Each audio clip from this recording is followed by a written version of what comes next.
The views and opinions expressed in this program are those of the speakers and do not necessarily reflect the views or positions of any entities they represent. All right, you're on. Hey, what's up, guys? I'm not getting something here. Something's missing. I'm not hearing. Up there it is. Sorry about Sorry, guys. Yeah. Hey, what's up, man? I haven't been here in a minute. A lot of family stuff going on. We're gonna hit that up. I'm gonna share some of that good stuff, bad stuff, and everything in between. Election time, New York City, New Jersey, Virginia, ICE. What's going on in Chicago? What a fucking nightmare. We're gonna delve into a little bit of everything today.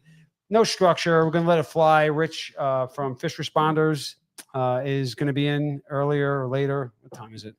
It's like 1 o'clock. He's here and ready. All right, he's here and ready. And yeah, we're gonna hit some stuff. We're gonna have some fun. We got John Fredericks with me to my left. We got Mike, the real cop, to the right, and we're gonna take a moment of silence real quickly. I'm Tommy Werther, and you are in the Blue Room.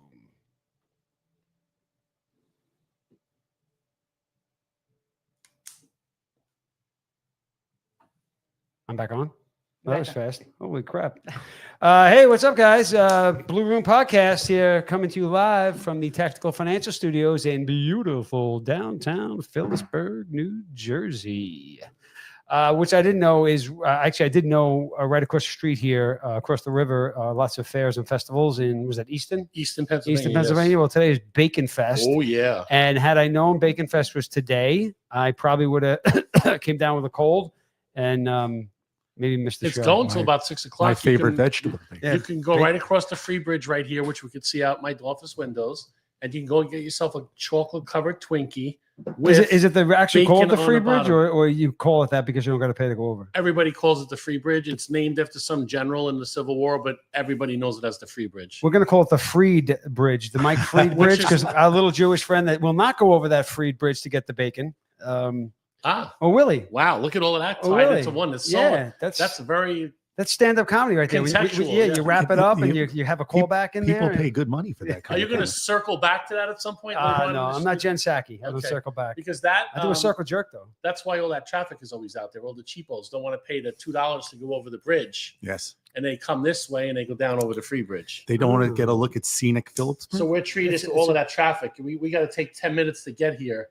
Tom, what cigar is this? That is the 470.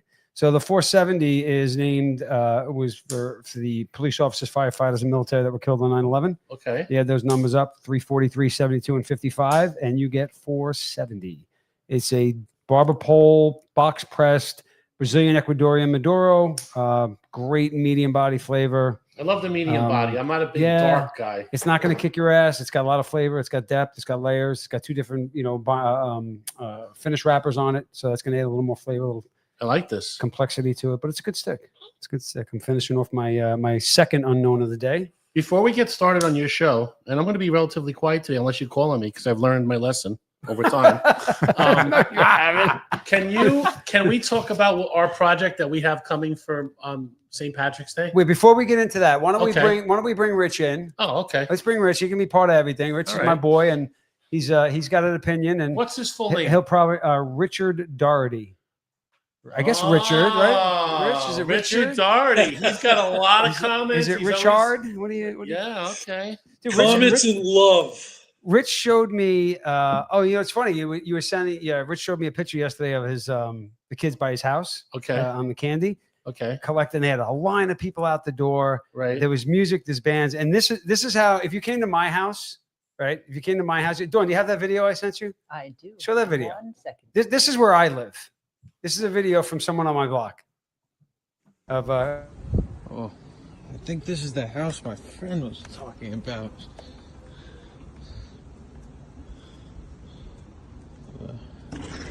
Oh, hey, how you doing? Trick or treat. Hey, you voting? Hey, you voting? I'll tell you what. I'll vote for Mom Dandy. You get no candy, all right? Well, what about the other guy? Oh, that guy, ladies. If you're under 30, he'll do you dirty, all right? You know, Uncle Curtis is the only guy that's got your back over here. You know what I'm saying? Here, have some gummy bears. Have a couple of these. Oh, hey, that's what I'm talking about, Zuhan. Hey, I got you. Happy Thanksgiving. Okay. Wow.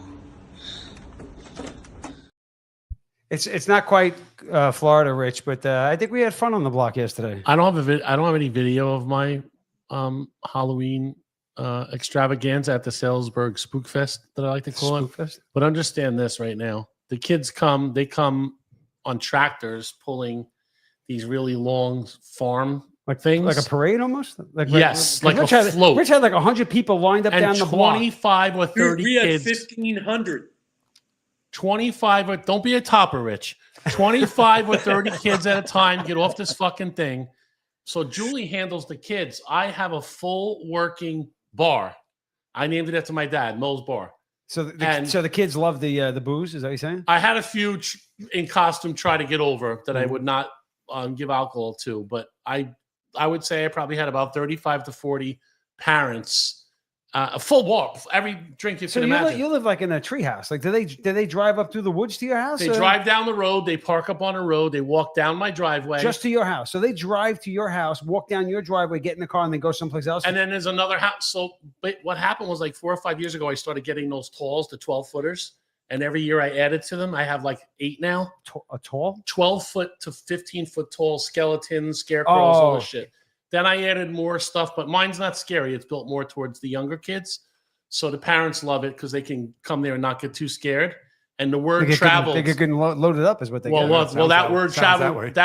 way. The first year I had like 8 or 9 people. They didn't know what to do. Like, oh, like for real? And they're trying to tip me. I'm like, no, I don't want any money. Same thing last year. So this year I put up one of those things like those codes you can scan. Oh, QR code. And we donated the money to the fur feline urban rescue and rehab that Julie's Mhm. involved in. I think we made like $250. So That's a home run. yeah. And I went through 2 handles of ready for this, 2 handles of Tito's, 1 handle of Oh my God. I- For you rookies out there, a handle is the big giant bar with a handle on it. Yes. So you got a Tito's bottle, it's a 750. No. You grab it like this. You grab a handle, it's like that jug. 2 handles of Tito's, 1 handle of Captain Morgan, because Captain Morgan Coke is popular. A full bottle of my gin that we do. Burke's Gin. Yeah, I'm not gonna drink anything you made in your bathtub. John, would you? I would concur with that. No, it was made in New Zealand. Fair assessment. It was imported. Blindness just- is coming. it was- Blindness is Listen, coming. you can call your basement whatever you want. It You was want to call it imported from New Zealand? Zealand. It was Mhm. imported from New Zealand. By New Zealand, he means his 12-pack of bathtub. a 12-pack of Yingling Flight, a 12-pack of Modelo, the mint, the smaller ones, and a 12-pack of what's that? The High Noons or some High crap? Noon and 12-pack of High Noons. I heard- All with and that's 8 o'clock. That's 6 o'clock to 8 o'clock. 2 hours. I heard they could take a selfie too, couldn't they? Oh, they could take selfies. Yeah, Selfies. selfies like a selfie, but a selfie. John, did you I grow up invented in the? Did you grow up in the Bronx? I did not. I grew up in New Jersey, Well, Jersey Shore, Shore guy. Keyport to be exact. So you can't even relate to any of this, like city living and what it was like the. Well, I Because you had you probably had like you when you went trick or treating as a kid, you probably got like Snickers bars. You didn't Big get ones, the You didn't big get, you didn't get Snickers rolls of pennies, right? No, like, no, like we no, did. no. We got apples with razor blades in it. This There- guy there- got the full there size was- Snickers There, bars. there was one family that gave out apples. We didn't like that family very much. I remember that. Well, one the cool thing with distinctly. trick or treating when you're doing vertical is every apartment Oh, building's got yeah. eight apartments, and Yeah. if you're in the apartment building, you're going to every apartment on every floor Yeah, one times hit. every apartment building. I mean, you could come home with a sack. See that's worth of how I stuff. would do it. I would go to like the projects in the Bronx. Sure. I go to like Richmond Plaza, right? Plaza. Set up in front of 30 Richmond. Have my car out there with my booze and stuff. Hang out and send the kid upstairs. And you could just Can go you- where all the guys were committing burglaries Yeah. and breaking out the walls and go through the walls Can- to the next apartment. Can you imagine me bringing my 2 little white kids into Richmond Richmond Plaza? Plaza and saying, "All right, Oh. kids, go up and knock on the doors." Yeah, you wouldn't be coming out. Head to that trap house right over there. Yeah. Knock Well, on the well, door 3 well, times. well, slide I- the dollar bill under Fun fact, because 4 Sixers at one point, both of us, and Richmond Plaza was a disaster area. But then Mo Vaughn took over the security and put cameras everywhere. That's like a paradise Mm. now. 4 isn't it? Sixers Wow. meaning the 4-6 precinct in the Bronx. Oh, I don't know about a paradise. Well, better than it was. I was there this last spring for a baseball game for my son. He plays at Roberto Clemente. Right, so Oak their Park. school traveled there, and every time I go back there, I've only been there twice or 3 times with my kids for games, and I take them around. And on this trip, I took him. I got into a shooting on Loring Place back many years ago, and I took my son to the spot. And I went through the scenario, how what went down and how we, the whole breakdown of the shooting.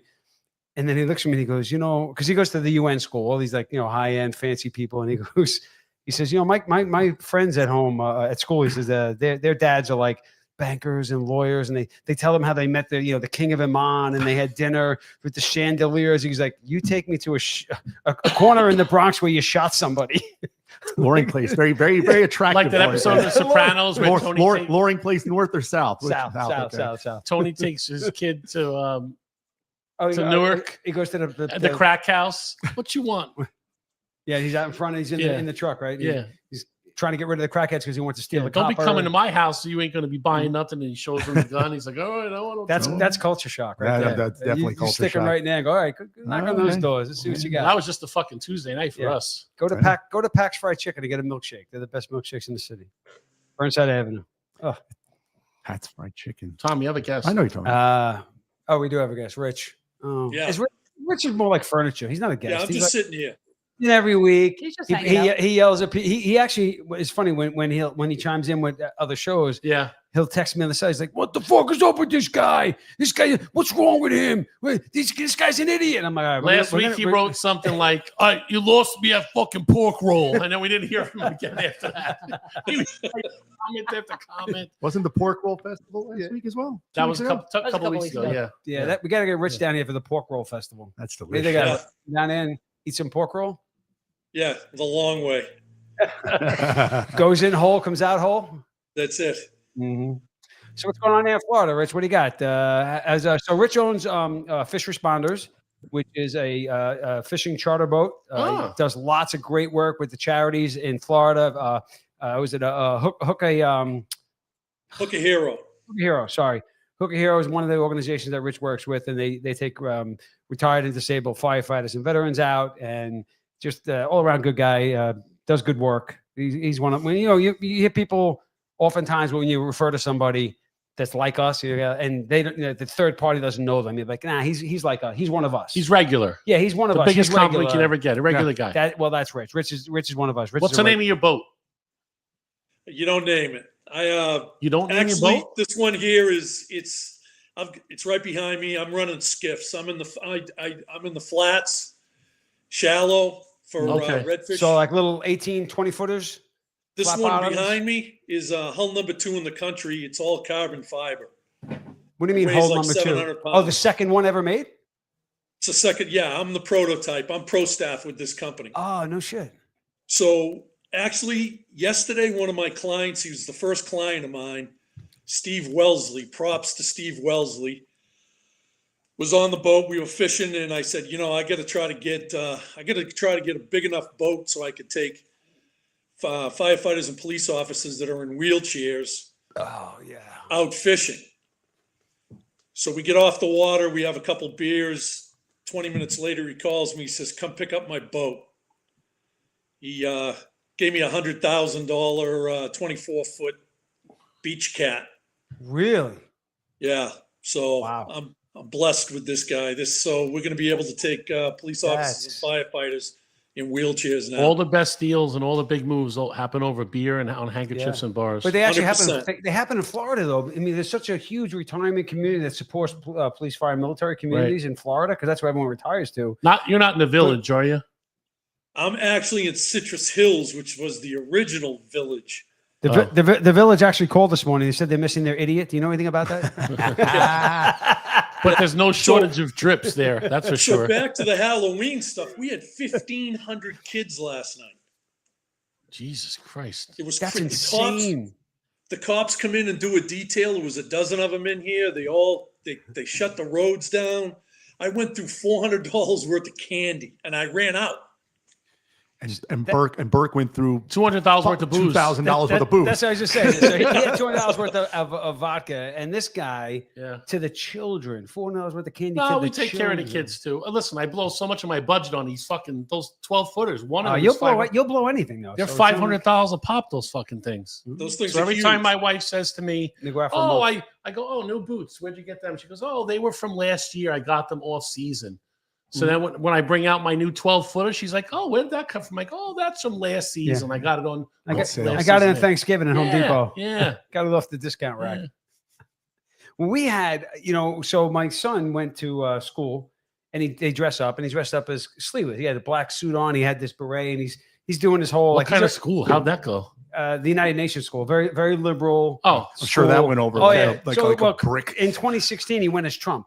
Okay. Oh, and he was throwing fake money at people. The kid's a funny kid. That's great. So he's got the he comes home, and now he's tired, so he doesn't want to. he's a big boy. Yeah, he's a big kid. He's, So he can he's- do that. He's 6 foot 2. Yeah, no one's fucking with him. 220. Yeah, he can Oh, throw money. abs- He can go to He's- school as anybody he wants to. So I said, all right, now you got to answer the door to all the kids in your outfit. He's like, I've been in this outfit for 12 hours. I'm not wearing this outfit. So I put the hat on, and then I start talking to people. I shit you not. 30 adults came through in about an hour. I was doing it, and I go into the whole, hey, Sliwa spiel I got going on over here.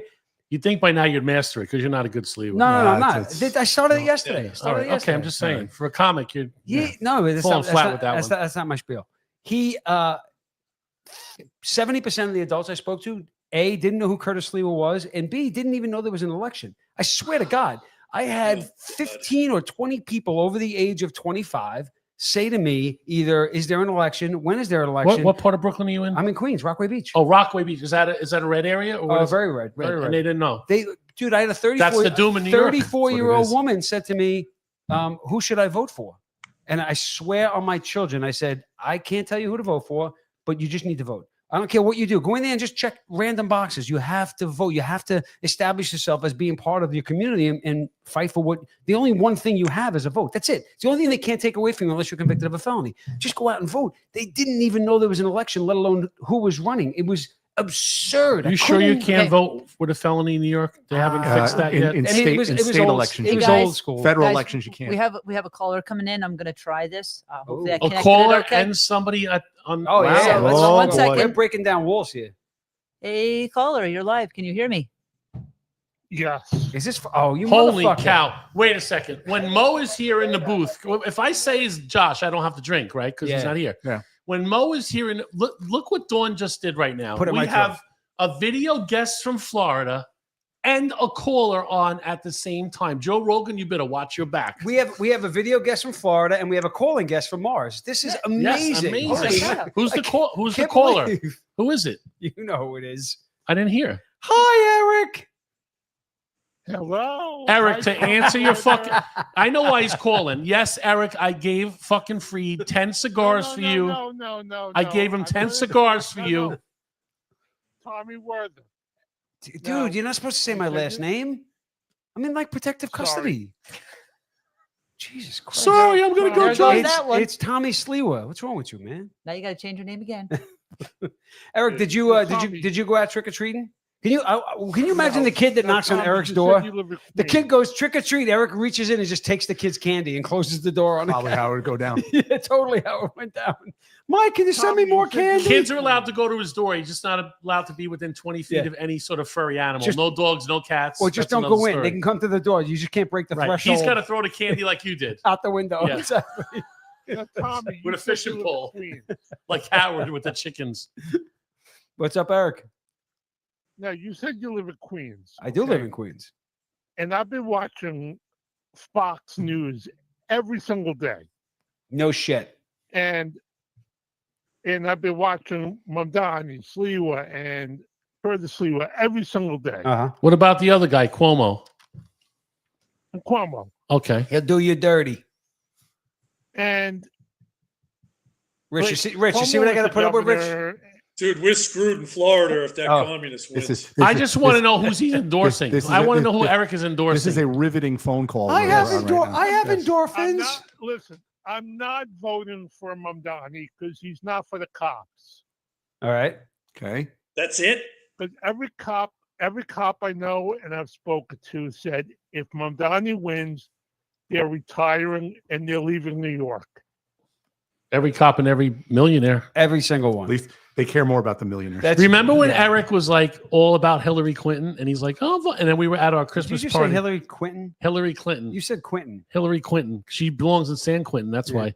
So Sure. Hillary Clinton. And then we said to him, he goes, we go, why are you voting for Hillary? He's like, fuck that bitch. I'm voting for Trump. And I'm like, Eric, you want Howard 3 days ago saying, Well, I have to when I'm on his show because he likes Hillary. Dude, what happened to that guy? He in the last 5 years, He's done. He doesn't. forget about being anti-Trump or supporting. He just went off the fucking deep end. I tell people all the time with Howard, when Howard was coming up and they were censoring him and knocking him off radio stations, he needed the common man to make his money.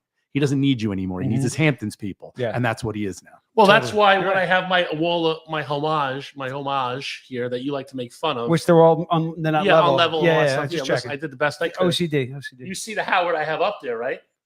Yeah, he's got. I have the WNBC Howard, He's got that- or I would put the K-Rock Howard. I would never put Satellite Howard was good for a little bit, and then he just jumped the shark. I think every one of those photos need to be autographed. I think the only way you make the wall up there is autographed. Well, some of them are dead. So Well, it's going to some be, of them it's I gonna be can tough get to get an All right, autograph. fine. Well, it'd be worth more then. Some of them I can get Yeah. autographed. Now, You get that I was Shecky. You get that watching Shecky you- Green autograph, bro. I'll I give you can $1 million get- bucks. Get I Wolfman can get- Jack from the grave. I can get Bonaducci autographed. I can get what's his name? Fucking Hulk Hogan banged his Bonaducci? wife. Hulk Hogan. What's that guy's name? He's dead. Hulk Hogan's dead. No, the guy that was he banged. so Bubba the Love Oh, Sponge. Bubba the Bubba. Love Sponge. I can get. Dude, that Bubba the uh, Love Sponge story with Crazy. Hulk Hogan was out of control. can Huh? He get- let him bang his wife. Totally Scotty let him bang his Brilliant. wife. He Bang was, his like, wife. he was like 2 rooms over. I don't. In Chris that video, Booker. dude, the Hulkster was packing. Diego Ramos. Who's Diego Ramos? Wrestler? Diego Ramos is a famous Philly. You say his name in Philly, everybody knows him. He's on morning radio forever. Good guy, huge cop supporter. Chris Booker, he's in LA now, and Scotty Brilliant was on a local guy here, 107.1 The Bone. He retired. He's not in. The Bone. He's not on. He's not DJ anymore. But you know, I'm a frustrated radio guy. I lost Howard right about the time Private Parts was coming out, and I used to listen to his show religiously, and it was every day, 3 hours a day about like the most boring, mundane shit that was going on in his movie, and I can't do it anymore, and I just stopped I listening. want to say, Dude, I was a 66 guy. I remember being like 12 years old and listening to him on my AM Yeah, radio. NBC, Go- yeah. I Came remember on after listening to Imus. I got on his show. He came after Imus. He came on. Eric- He hated Imus. and Hated that. Imus. My best friend in the world is a huge Imus guy, and I couldn't stand Imus. I was a big Stern guy. Yep. Eric took me. So I was used to call into Howard a lot and have bits and do a lot of fun stuff. And that's how I met Chris Booker. And then I became a regular on Booker as Mike the Cop, and I was on all the time in the studio. That's how I met Eric. I've known Eric for 25 years, believe it or not, up and down with our friendship because he's a fucking lunatic. Mostly down. So he takes me to see Howard, right? We have a bit we're going to do. I go, well, he just brings me as his friend. We get downstairs. Ronnie, the limo driver, comes down. He goes, you Mike the Cop? I go, yeah. He goes, all right, come on, let's go. Eric, sorry, you're banned. You can't come in. So Eric brings me to Stern. He can't get upstairs because he threatened to kill Elephant Boy. Oh, And the human resources had a block on him. that's a problem. But then they let him upstairs. That was the day he proposed to the gay intern with the loincloth on. Remember with the photos? Yeah. Yeah, that was that It was show. disturbing. Yeah, it was I had to stop I didn't watching. need that I- visual. I had to stop watching the Flintstones after that. And I've not never to- seen another yeah. man in a loincloth. and not too long after that, then Howard started really going. For me, he's unlistenable. And the people he interviews, I have no interest in listening to. You know what I mean? I don't care if you're talking to Bon Jovi or fucking the one from Friends or J Lo. Get the fuck out of here. Dawn, what's the phone number for call-ins? It's 908-926-4010. It's not up on the screen. It's It running might on be. the screen. now, what's going on for St. Patty's Day? You didn't mention what's going on. What do you mean? That's March of 2026. We're in fucking November of 2025. I would No, have to but- concur with him because you said you were going to talk about it at the beginning. No, of but the then show. Tom, the host, said we'll get to that later, and I respect that, and I shut up about it. Okay, well done. Yeah, well, Eric and Mike are very similar.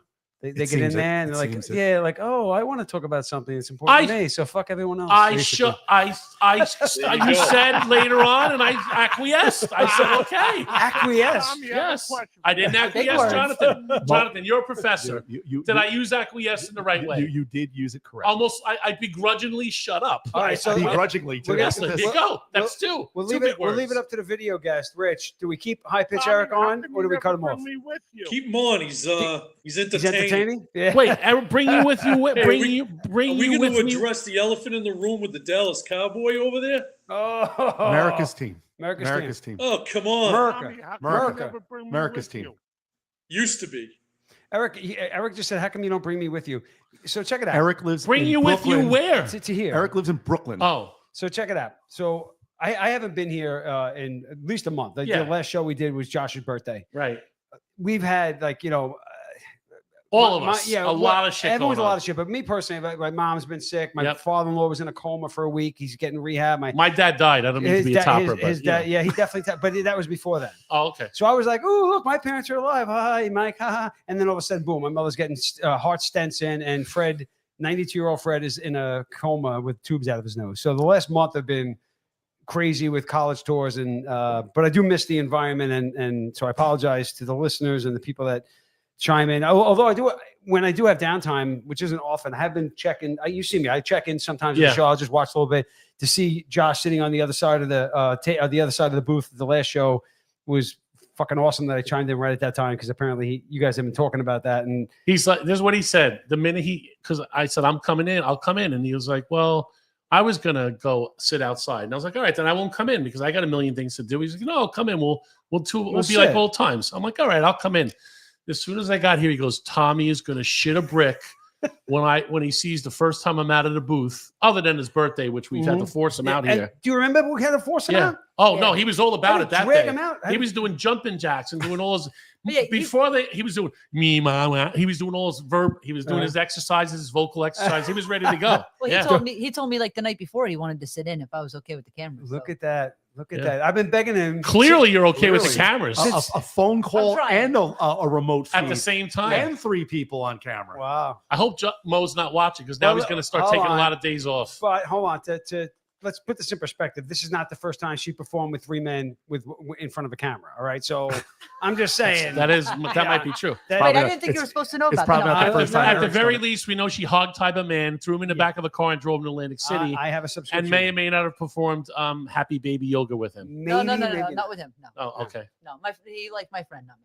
Okay. You like my friend. No, he did. The Listen. other girl that like helped me hog tie him. Wait, Listen, Hog tie him, so. If a one broad hog ties me and throws me in the trunk, and they 2 broads drive me together to Atlantic City, Yeah. I'm gonna go on the premise that they both are Yeah, down. they're good. They're good. DTF. Yeah. Yeah. And even if the other girl looked like you, it's still on.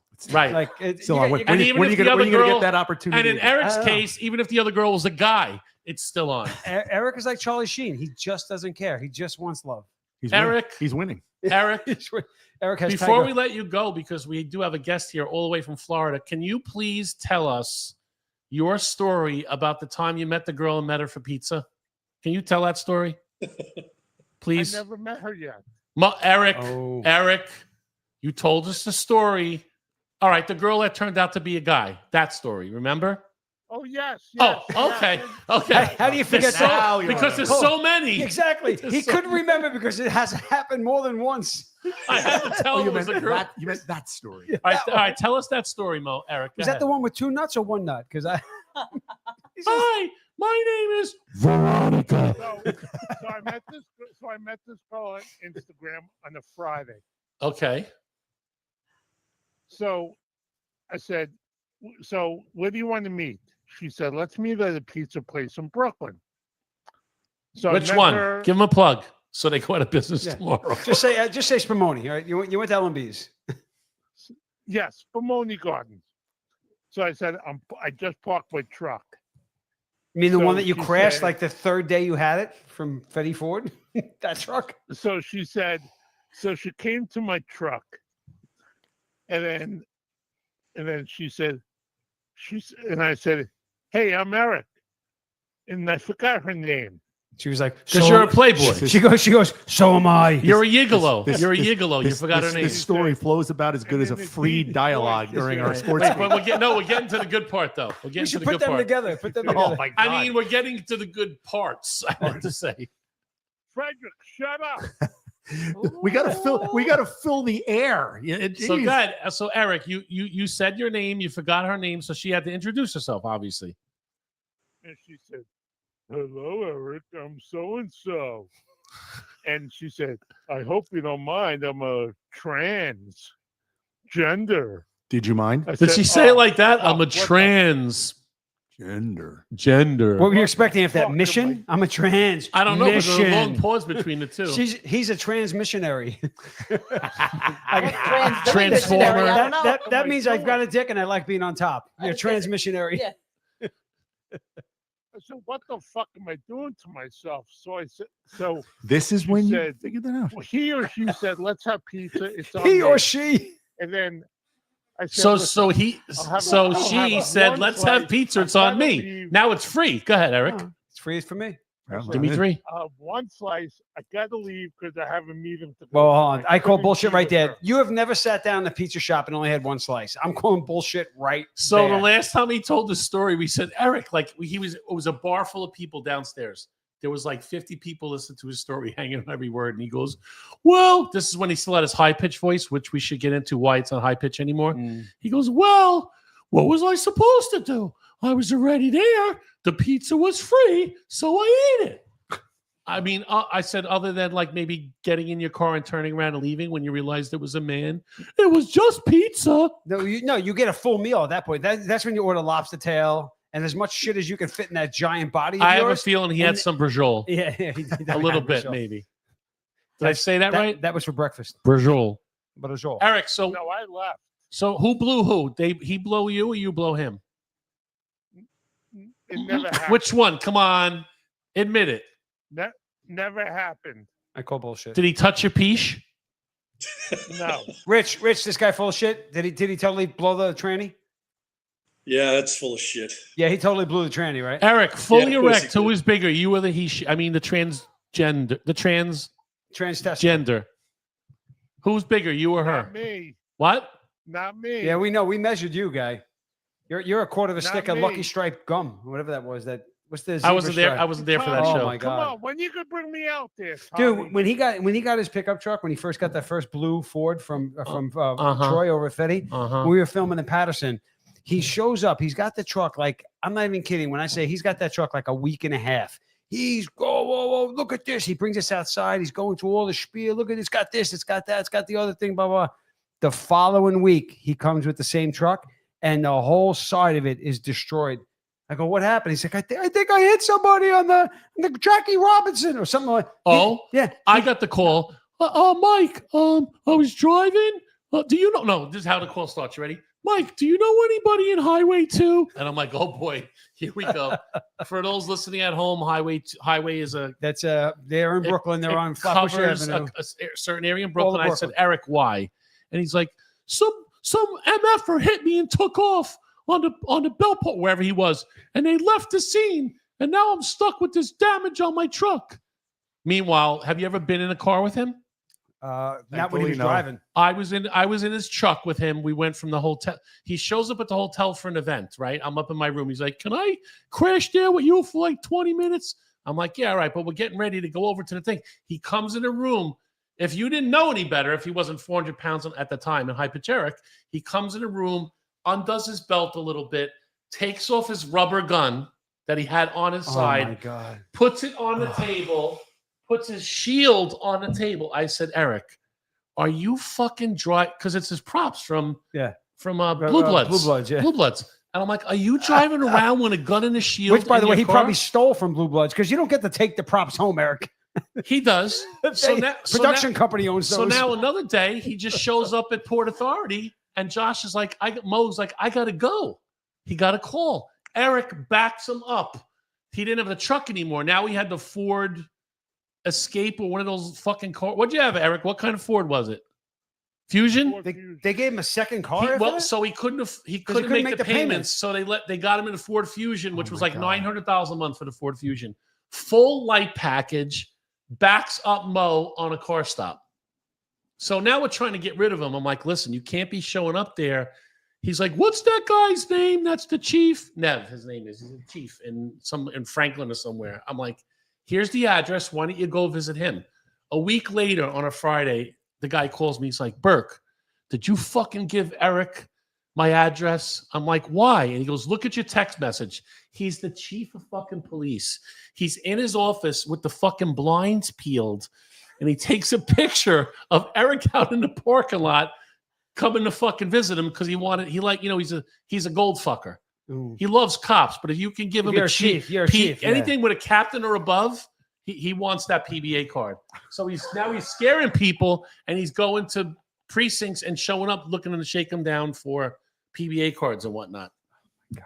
So Eric, what happened with Veronica, did you ever meet her? See her Hold on, again? before we get into that, we know we have very limited time with John. I forgot about okay. that. Sorry. Just I think Tommy, no, how because come there's you something don't I want to bring me touch out base there with John anymore? before he goes. Shut up, Eric. No, he can stay. I just don't know what I know, time. but just shut up though. Okay. Did we just lose him? No, he's here. Thank right. you. Eric. No, it's in the form of conversations that we're going to talk about. Not necessarily Eric, and he may have nothing to add or contribute to this, but I do know that. But Tommy never brings me out there anymore. Oh, okay. You know why? Because the couple of hours that I get of free time with no distraction is the ride here and the ride upstate to my cabin. Isn't it upstate. glorious that quiet time? It's quiet, but it also gives me time to actually create. I Right. I create things, stories, humor, jokes. Like that downtime of that's all I do on that ride. So you're saying Eric doesn't shut up? Well, anybody though, even like in general, I like when this trip. There's two places I do most of my really good thinking. It's here, the drive there, and when I'm up there by myself and I got the weed gummy and there's no one around to judge me. That's when all the really good shit comes out. No judgment. What are you Yeah. up to now? How My many nut- milligrams per gummy?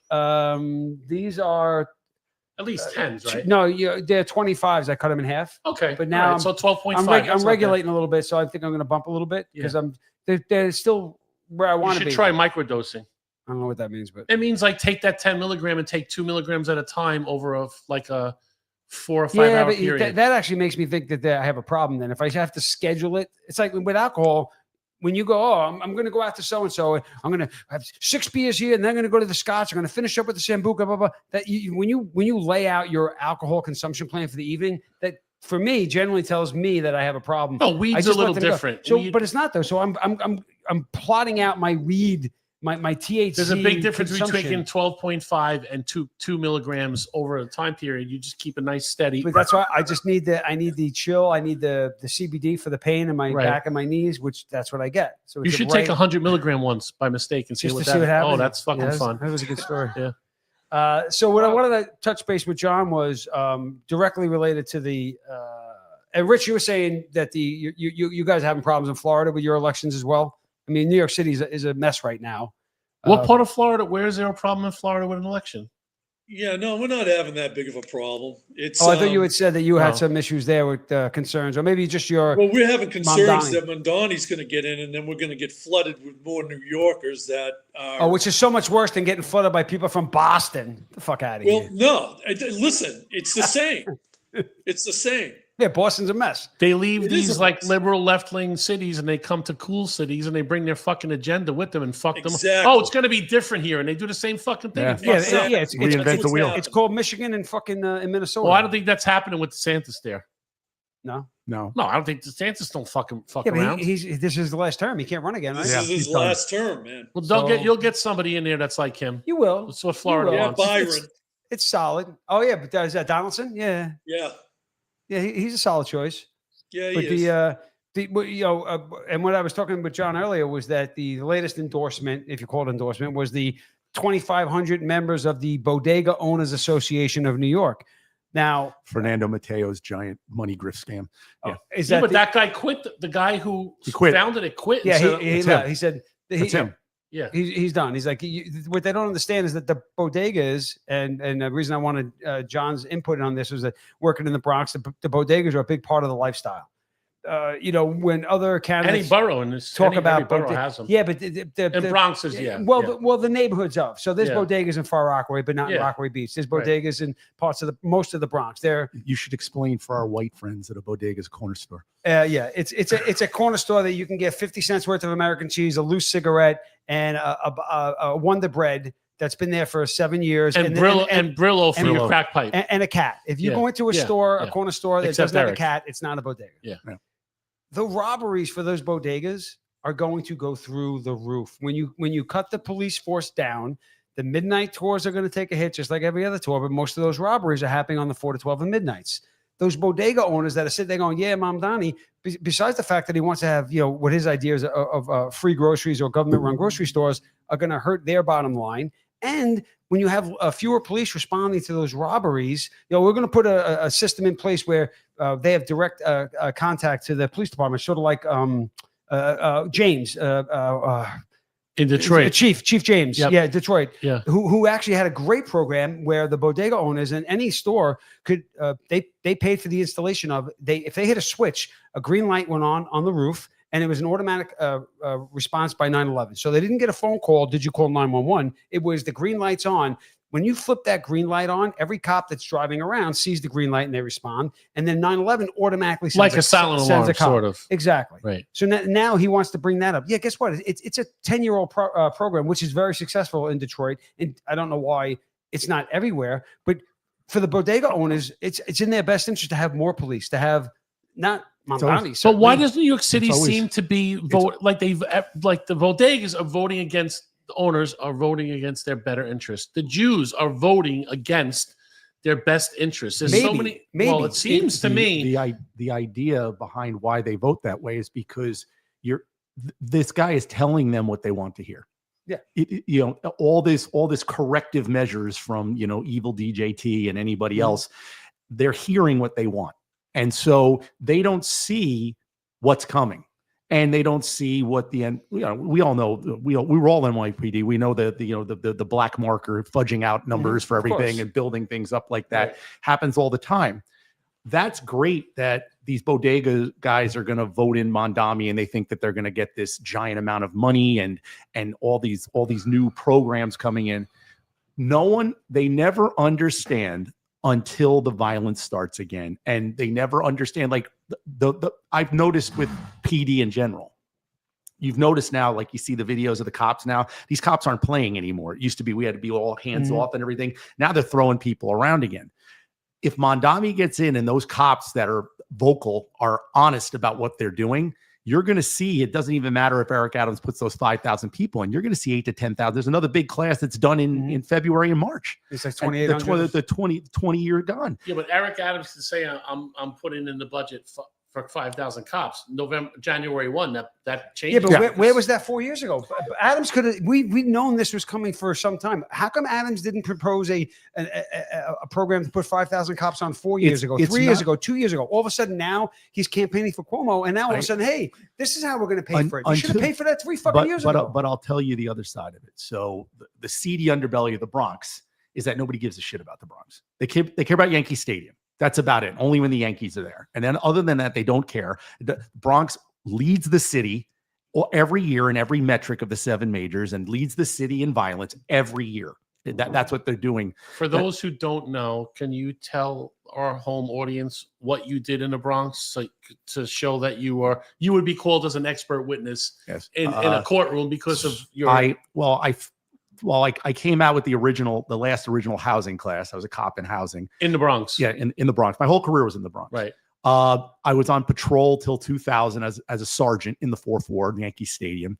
And then I went to the squad in the 4-6. And then I finished in Bronx Homicide, where I did the last 10 years of my career. So I have it as a supervisor. Bronx Homicide. And I have an intimate knowledge of what the violence does and how little they care.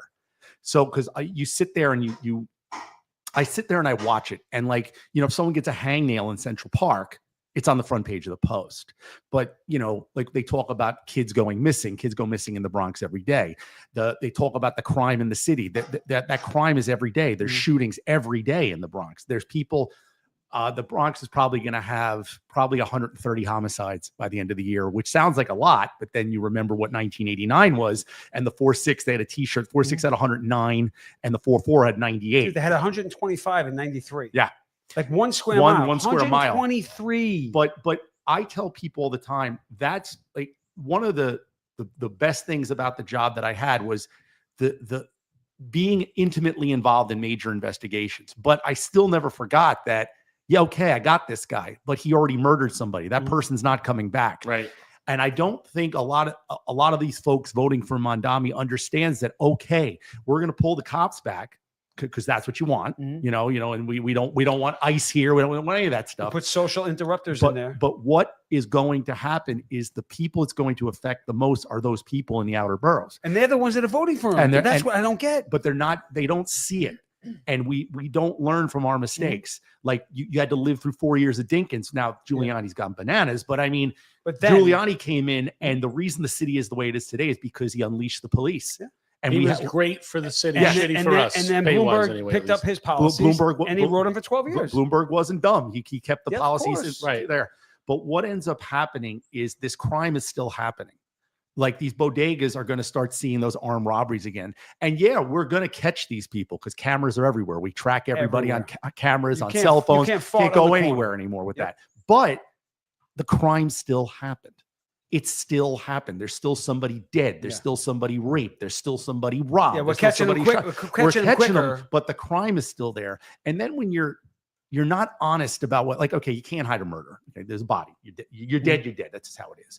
But Hold on, wait. You can hide a murder. What was the recently, just 2 weeks ago, where they recategorized a woman that was stabbed like 26 times, As a suicide. and they turned it, and they recategorized it as suicide. So apparently, you can hide. And a that was murder. not the Babylon Bee. That was real. Dude, that was I've 24 seen stabs. I've seen so one of the more interesting scenes I was ever on to bring that up was the UNGA, UN General Assembly. For those that don't know, it happens every year. And this You guy can get 2 mortgage payments out of that. Yeah, no and, shit, and at this guy was the consular general for the Nicaraguan embassy. And when we came to his apartment on the Grand Concourse, it was blood everywhere. And like he had stab wounds all over himself and looked like a murder. And we're like, we're arguing back and forth with, well, you know, John Gogarty, but we're arguing back and forth. I go, we got to ring the bell on this. This is big time. And so we come. And you would have thought that this guy was brutally murdered. You found out later he was gay, didn't want his family to know he was gay. And he ended up killing himself. Like he was stabbing himself over and over again. But like you get these striations because you don't want to kill yourself right away. Does he not have Google? Does he Hesitation. not have Google? A Yeah. quick, painless fucking. What ended up happening in the end, the reason he had all these stab marks over his stomach was he tried to slice his neck first. And you're scared. It's not like the movies where like they and so he's cutting, You feel and, it, like, and that's the so deep. and it hurts, and you're not going deep enough to kill yourself. So then he drank bodega bleach, like one of the cleaners, and it was burning the inside of his stomach. So he's stabbing his stomach to get the stuff Get the out of stuff his stomach. And so he's Oh, dead. God. And we went through this entire investigation. I mean, we used to do these reports called PIWs, and most of them are like 8 pages long. This is the longest one I've ever seen. It was like 25 pages, and they It's a kept novel. adding and adding on it. But finally, it comes to the part where he killed himself. And so we finally got to the point where like, oh wow, this guy committed suicide. He's just bleeding all over the place. So if this woman was stabbing herself, she probably just wasn't stabbing herself hard enough to kill herself. She had in the neck though. Yeah. She had the back. Yeah, So well, did the don't look this family of hard. that guy? Was the family like adamant? Like this is not you're mishandling this case because this well- because it doesn't make sense. Well, right? well, what ended up happening with that was he was gay and he had AIDS, and he didn't want And his anyone- lover, Eric, came forward. And Yes, and Eric came forward and admitted it, but he didn't want anyone to know that he had AIDS and was gay. So that's why he was killing himself. And so when we're doing the investigation, the Department of State was getting involved, the Nicaraguan embassy was getting involved, his family was getting involved, and none of them wanted to believe that he killed himself. And they definitely didn't want to believe he was gay until his driver finally told him, yeah, he hangs out in the 6th precinct all the time, and he's down there messing around with dudes dressed like women. And Just it get, finally get the came driver. out. Get the driver. The driver knows everything. But that Right. that was one of the ones where I walked in there, and I mean I saying there's no way. there's no way this was a suicide. It was a suicide. that's why all the Clinton's cooks, drivers are all dead. All the Clintons. Obama's cook, right? The Yeah. one that drowned in Mysteriously. half of water. Half foot of water. Mysteriously drowned. Olympic swimmer. Right? Mhm. She's a So- diver. But so I don't think we go through these cycles, you know, where we don't like the police, we like the police, and it always correlates to crime. And when Mondami gets in, the thing that's going to worry me about him, because I thought Bill de Blasio was the stupidest human being ever met, and New York City voted for him twice.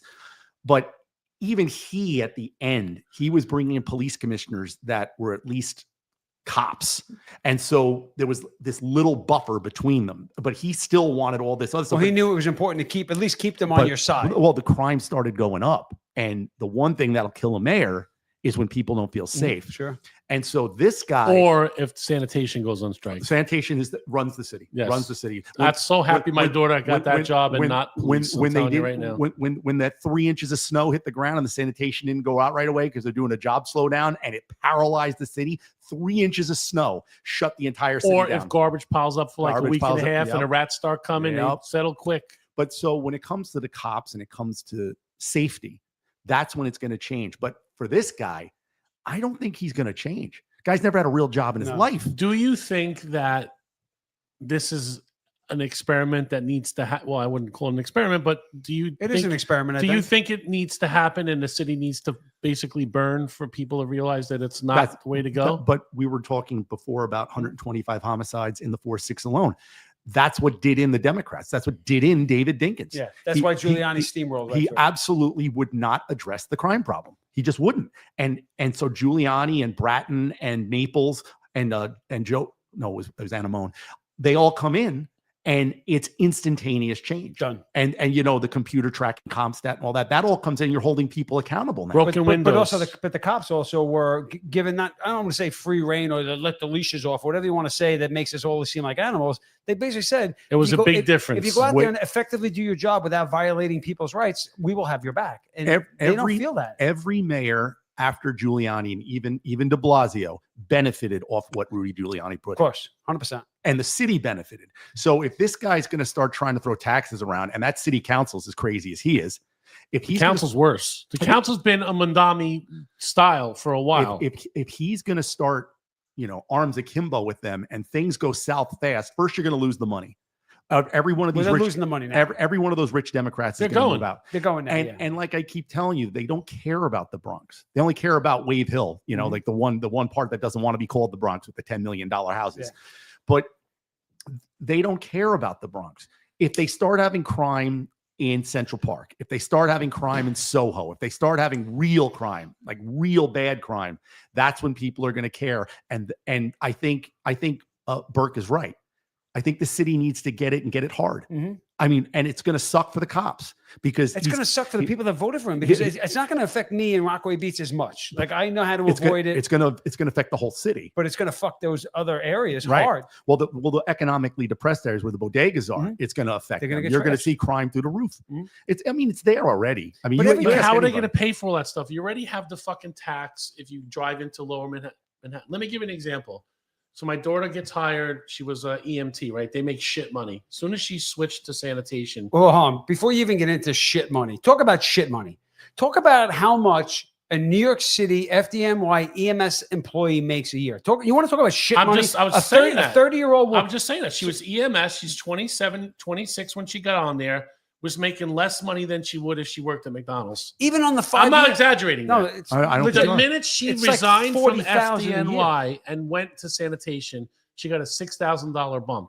In 4 years, she'll be making over 100. Probably before that, because with overtime. Mhm. Without overtime, in her 5th year, it's $98,000, and they have another contract coming for sanitation.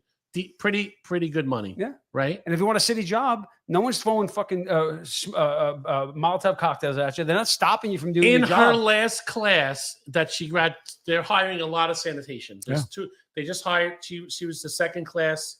There was one class of like 150. Ours was 150. There's 3 more. One just graduating soon, and there's 2 more. They're hiring them before this guy. And Gets sanitation in. is one of the last unions that you have to live in the city, right? You have to live in the 5 boroughs. Dude. I don't think it even. I don't even think it really. matters.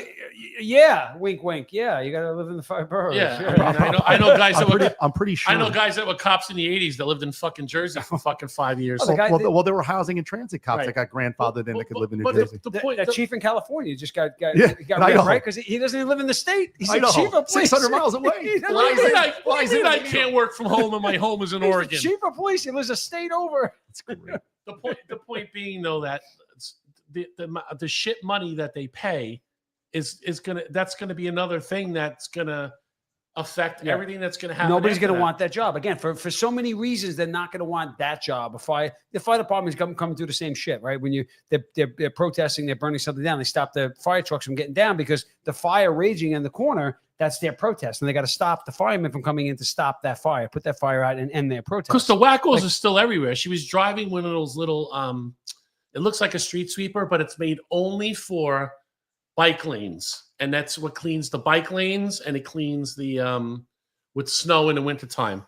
And somebody was blocking a spot. She calls me, she's like, Dad, what do I do? Just go This around. guy just said to me, get back in your car before I beat you to death. I said, get back in your thing.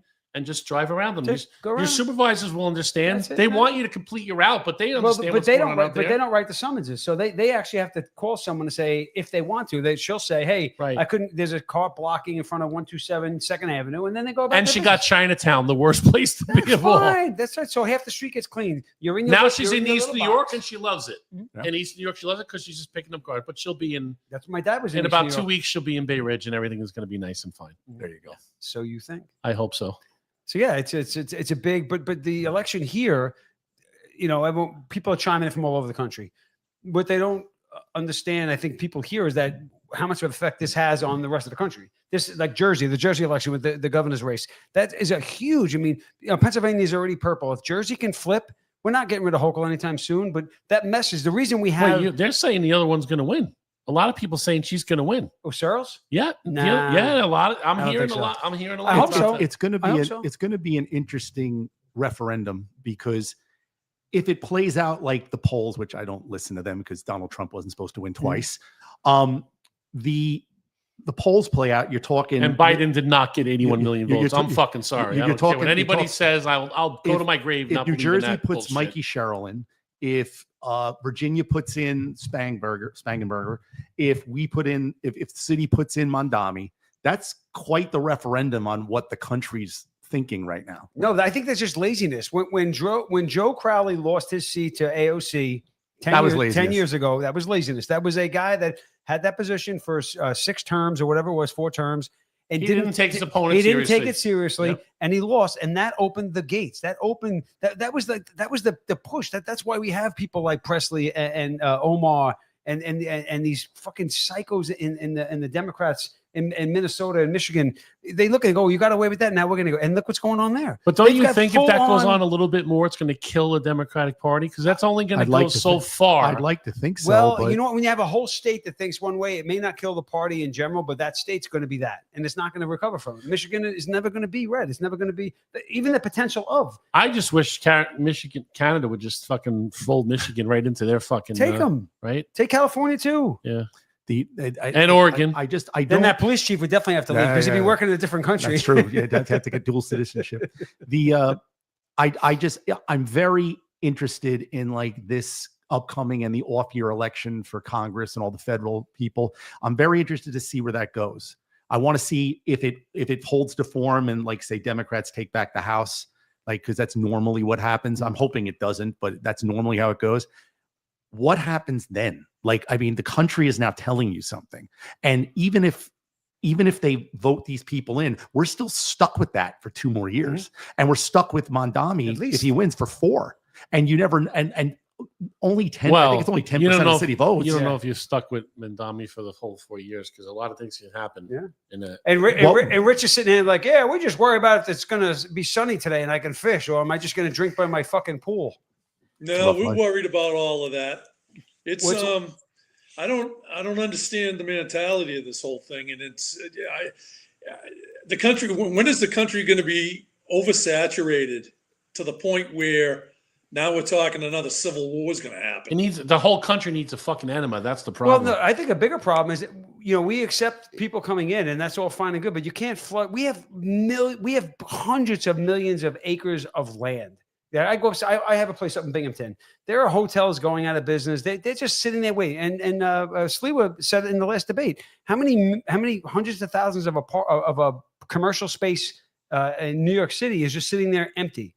We have no problem bringing you in. We gotta it's put cheaper to we keep gotta- them empty but for we gotta- with this rent control but you bullshit. got to put them somewhere though. And New York City is yeah, not the in place high-end for it. hotels.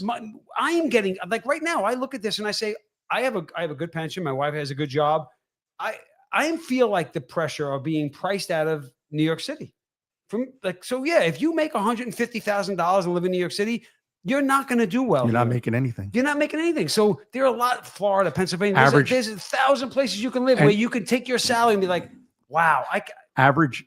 So one of the things that I note is that like kids are staying home a lot longer than they used to. Like, after by college, by like 21, 22, you should be thinking about where Where you you want to gonna- go. Sure. But you're telling some kid that it's going to be $2,000 for a 1-bedroom apartment in a shitty area. Ready for this? My daughter's 27. She's just moved into her first apartment. I'm going there tomorrow to help her move in. Ready? I'll paint you a picture. You guess the amount of money. Okay.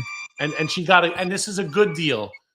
She's on Staten Island in a decent area, not like, nice big South Shore, like Richmond by the mall ish kind of studio basement apartment with no stove. So you get like you get one of those flat things. Cooktop. Yeah. Right. With a bathroom, studio. You can sleep, you can shit. You got 450 square feet with the utilities included. How much a month?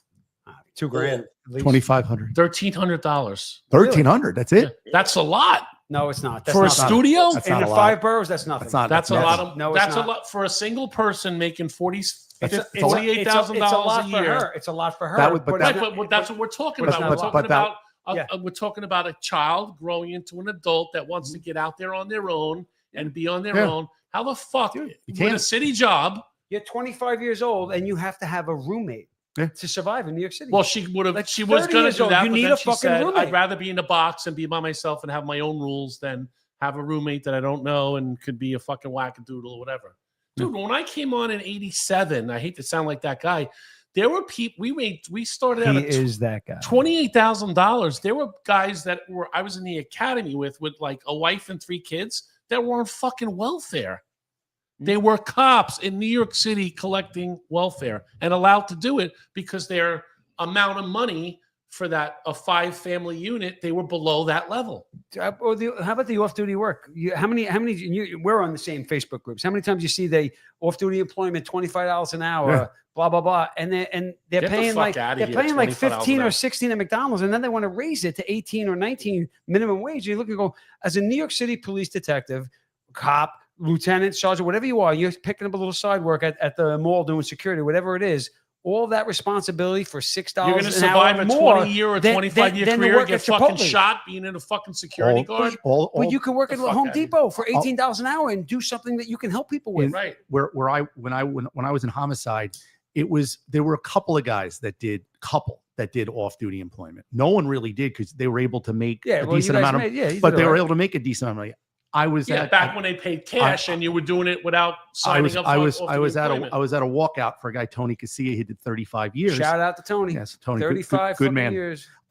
Did 35 years. And I'm there with some of the homicide guys because they're still on the job, and they all do this voluntary transit overtime now. They're grabbing 4 and 5 at a time because it's untenable to you can't afford it anymore. Well, they're paying their pension. And it is the way out. But again, you're doing that for what? You do it for when you quantify that number, the additional responsibility and the risk taken. Right. For what? For an extra $15,000 a year, and it actually off-duty employment is not pensionable, though, right? No, it's not. The transit overtime. So transit overtime within the job is one thing. Yes. I thought you were talking about off-duty employment program. No. So even that though, those guys are saying, hey, we're out there working homicide cases on Thursday, and on Friday I'm in the bag on the fucking train that was to just stop killed. these scumbags from fucking pissing on people. He was off-duty employment. Yeah. Right?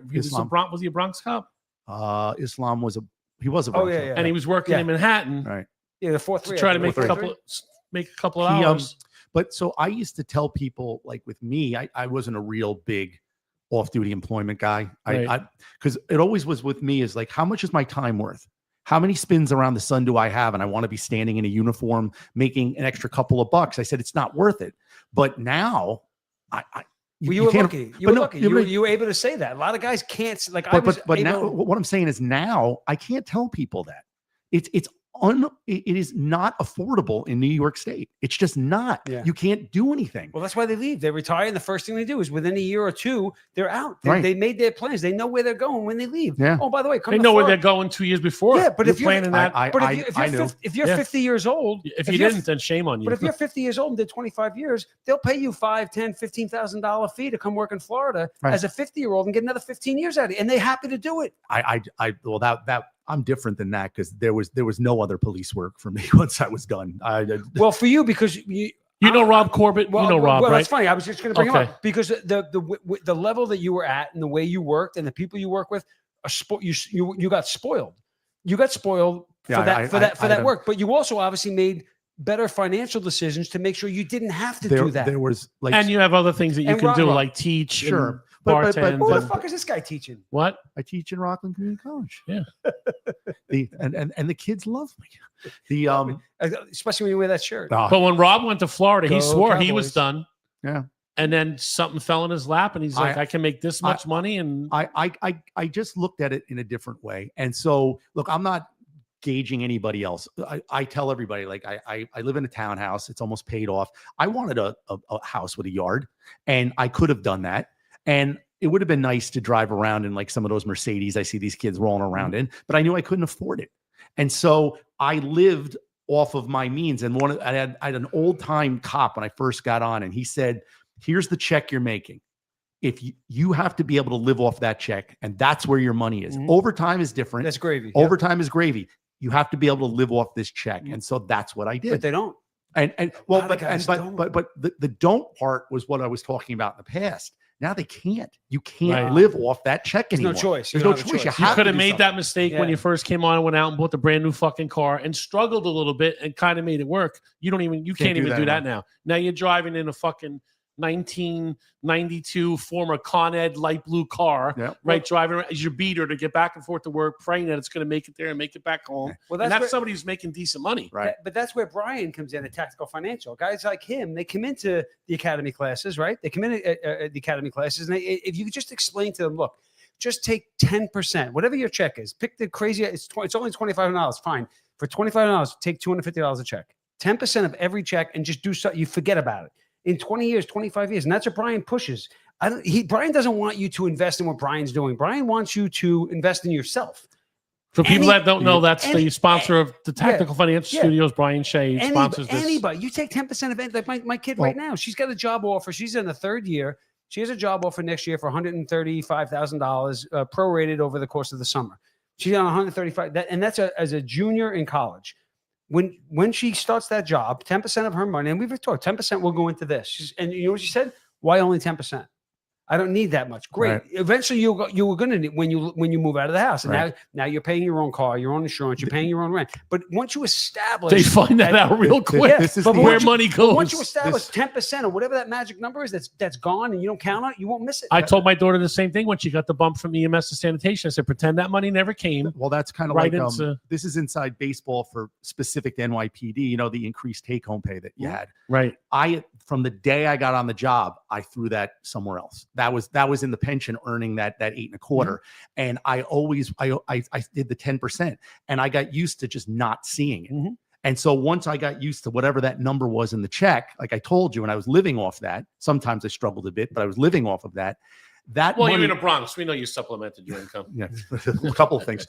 So the other side of it was that I never saw that money, and that money's growing on top of growing on top of growing. So now when I retired, all of this money that I never saw was making money on top of money on top of money on top of money. Mhm. That I now have these giant, I mean, for me, giant nest eggs of stuff that I'm not even using. Well, yet. that's what you got to show guys. You have to. when they do their pitches, and they bring a guy like you in, or a guy like me, or maybe not a guy like you, No. but and then I stand just up married him. I just married him. Yeah, so did I.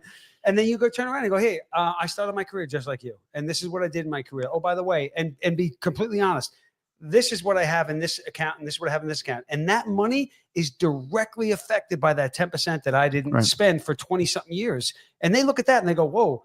So you got compound interest. pick a number. Say, oh, Money so makes money. You got 700,000, or you got 1.2 in there. That you can have that. You can have that if you just took 10%. Yep. They need to see that tangibly in front of them. That might 10%. You know what But 10% might be? Not going every trip, the ski trip up to Hunter Mountain, or not doing blah. Or instead of driving the BMW, Brown bagging it, not spending you drive a Lexus, $27 or a day, Toyota. $30 Right. a day on food. You know what I mean? But the Well, bigger- good cops don't spend But any money. the on bigger food, but, problem you know. on that is that you're taught that at home. Yeah. I wasn't taught that. I started my career behind the 8 ball, and I spent 10 years behind the 8 ball until I figured that shit out, which is almost too late. I got right on the crust. We're going, oh, you know what? I fucked up for 10 years of my career, but now I've righted the ship. And now I own 2 homes with no mortgage because of that. I just moved along. And a great company, Line of Duty Cigars. Line of Duty Josh is Cigars. not here to mute it. Nah. That money that I was putting away, I always knew that was for, like, I just me. Potential indictments and all sorts. Exactly. Lawsuit payouts. But so like when I'm 60, I'm going to start taking disbursements off of that on top of my pension. And so I'm going to have like this large amount of money that I'm going to be able to hopefully use. And Social Security. If it's And still Social around. Security. Yeah, that's another thing. You're not getting that yet? No, I'm not that old.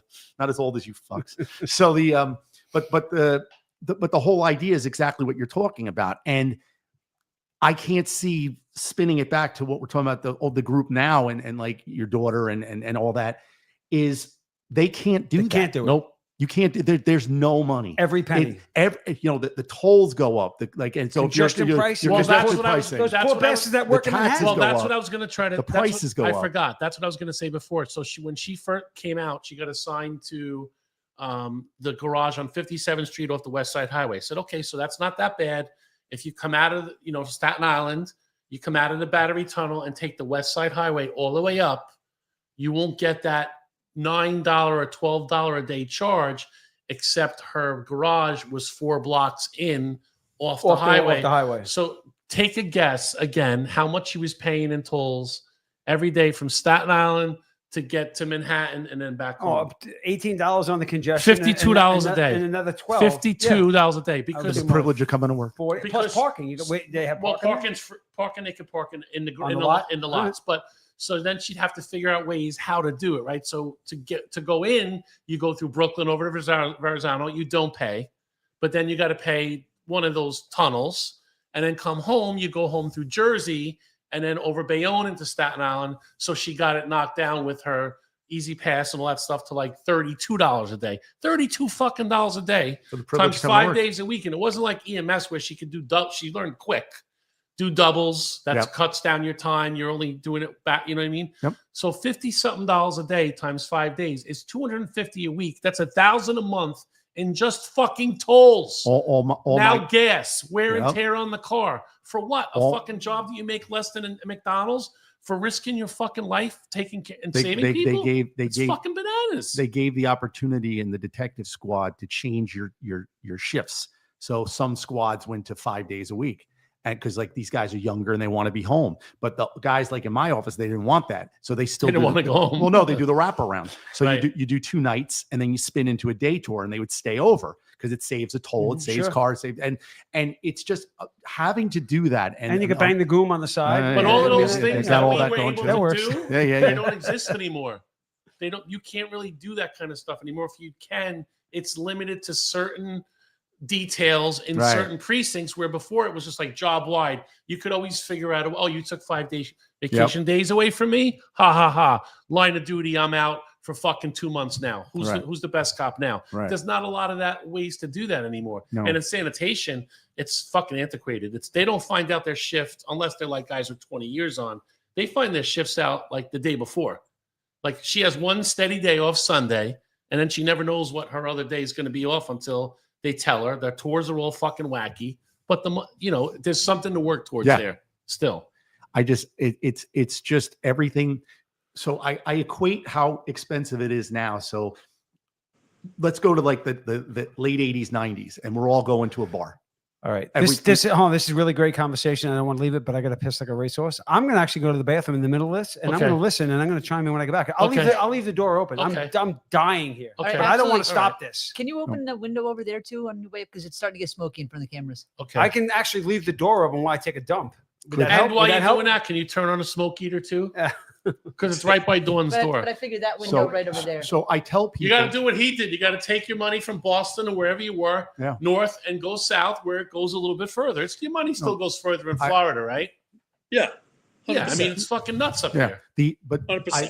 The most obvious example that I made that I can give you is about how much it costs now is we would go out like at the end of the four to Right? four, Yeah. and we would all go out to the bar, and everybody would throw $20 on the bar. You'd have a kitty of Of whoever's course. there. Yep. And that pool Was would, enough. would last you for even with a bad bartender, that pool would last you for most of the night. Right. And you might kick in a little at the end to make sure the bartender had a good tip. Of course. But other than that, it was done. I throw $20 on a bar now. That's a drink. Yes. That's one Yeah. drink, maybe.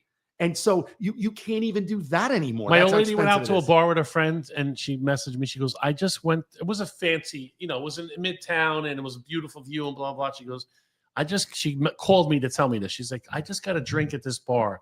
And I said, where are you? And she told me the name of the bar. And she goes, guess. I said, $26. Not even a fucking double. A vodka and tonic. $20, $25, one fucking drink. And I guarantee you it wasn't any fucking high-end vodka. Right. It was probably fucking lower shelf. And I don't even have to do drinking. So you go to McDonald's and you get one of those combo meals. A combo meal's easily $11 now. That's on the low end. Yeah. That's on the low end. And It's that's bananas. McDonald's.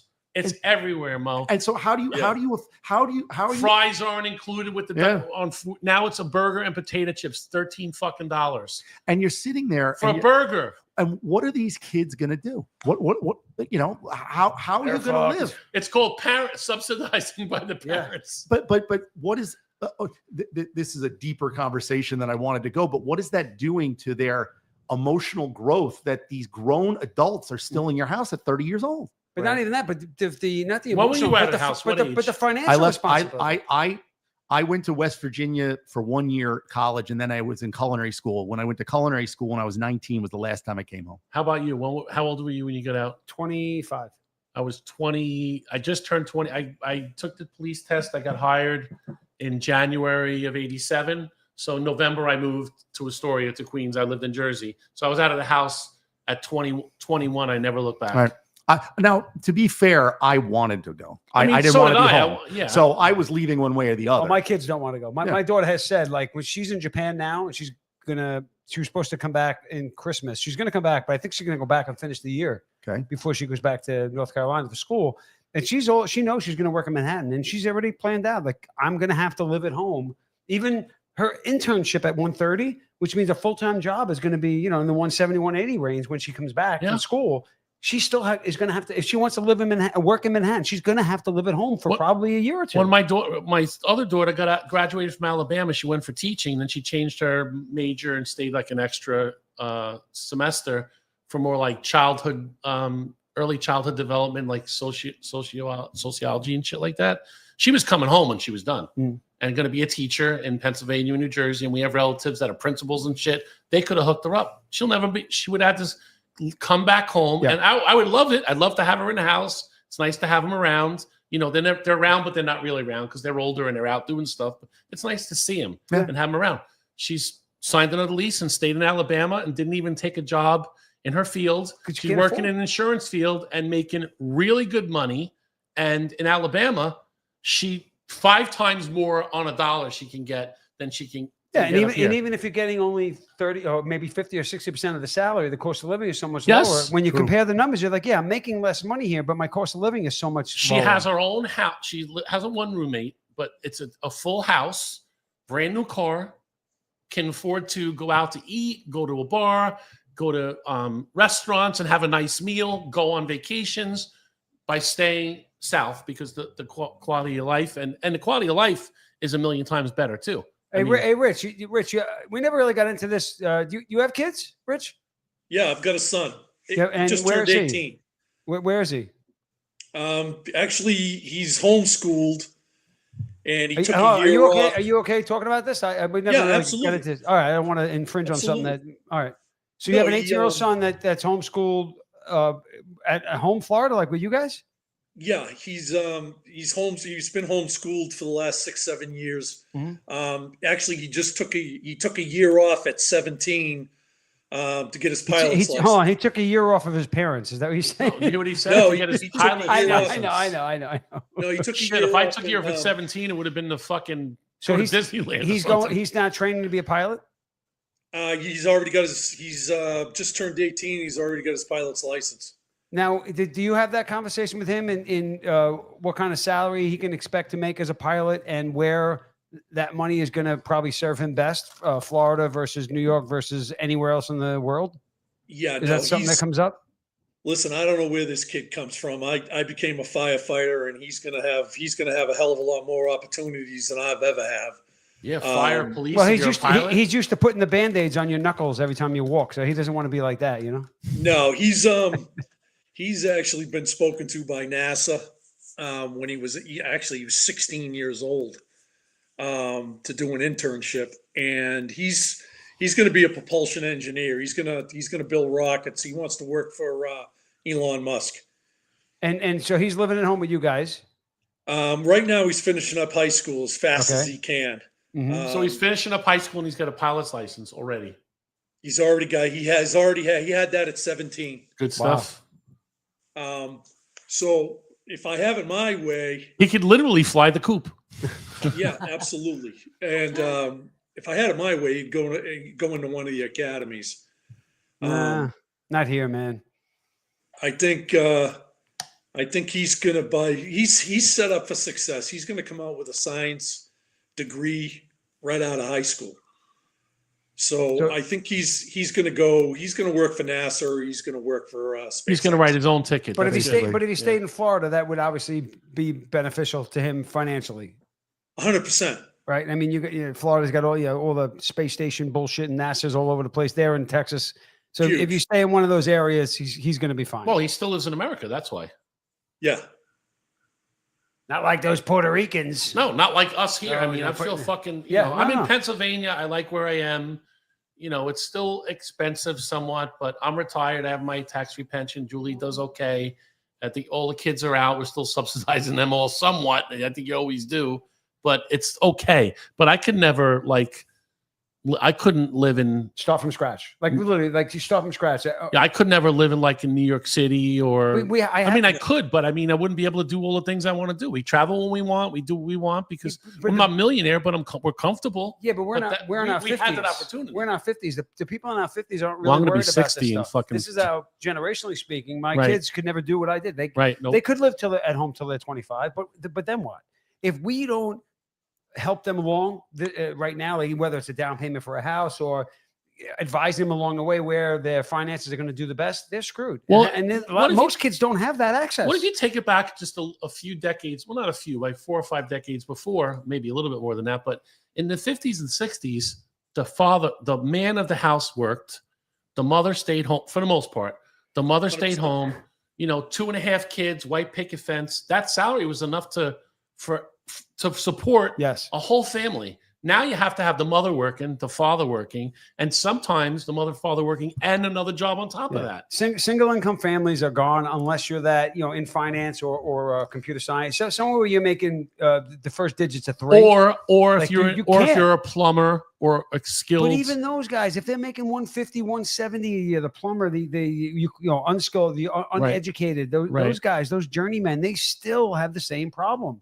There's no single family households. That kid that's working as a plumber or a builder, their wife is a teacher or a nurse or somewhere. They have no choice. And guess what? They're not doing that until they're 50 and retiring. They're doing that until they're fucking 80 and their fingers don't move well, anymore. that's the part. Yeah, you got to think about that too. Yeah, It's like, and all of a sudden you're like this, and you need help wiping your ass because you work like that until you're 80 years old. And it was different for us too, because I remember in the 80s, right, when we came on probably around the same time as you. I had a lot of No, friends. you're 87. You told us 4 times. Yeah, a lot already. of guys. Yeah, but a lot of people went into finance then, right? Right. And I'm driving around in a fucking beater car, living in a fucking apartment, and these guys have a fucking house, a summer house. They're driving around in beautiful cars, and then they're like, oh yeah, that's admirable of you, Mike. And then 3 or 4 years later, market crashes.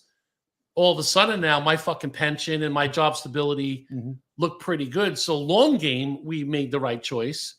But there's no long game choices really. No, it's Not right now. Well, there's a long game choice for our kids, but it's a lot longer fucking game. Well, I know what retired. I mean? I retired young, and most of us, if we got on it now, early to mid 20s, and you did your 20, and you're out at 42 to 45. You did your 25, and you're at 47, 48, or 50, and then you have your friends that don't have the city jobs that are still working at the same age, and they're making the same money that you're making staying home, and they look at, because you don't have to work. You Well, don't Tom, have- since Listen, I came on in made 87, decisions. I don't know if I told you that or not. When was did it you come? 87? Was it- 87. you sure- I retired. You sure it was I 87? retired in 02. Was Why it, did I hold on, do was the it injury? 1987? 1987. Oh, Henry Caden was 1887. Right? Yeah, he was 1887. Henry was So 18, I retired 18. at 35 with on my pension, which is still good. I mean, it's not as you get further and Of further course. as you get further and further away from that line of duty pension, that tax-free Dude, money, it's still you know. My father retired in sanitation, did 20 years. His pension was $1,100 a month. $1,100. Mine with my 3/4 is somewhere around 56 or 5,700. Holy. $1,100 Tax free. Yeah, Which tax-free. equals about yes. 100,000, So it 110. goes from like salary. 62 to like 110, 112. Right.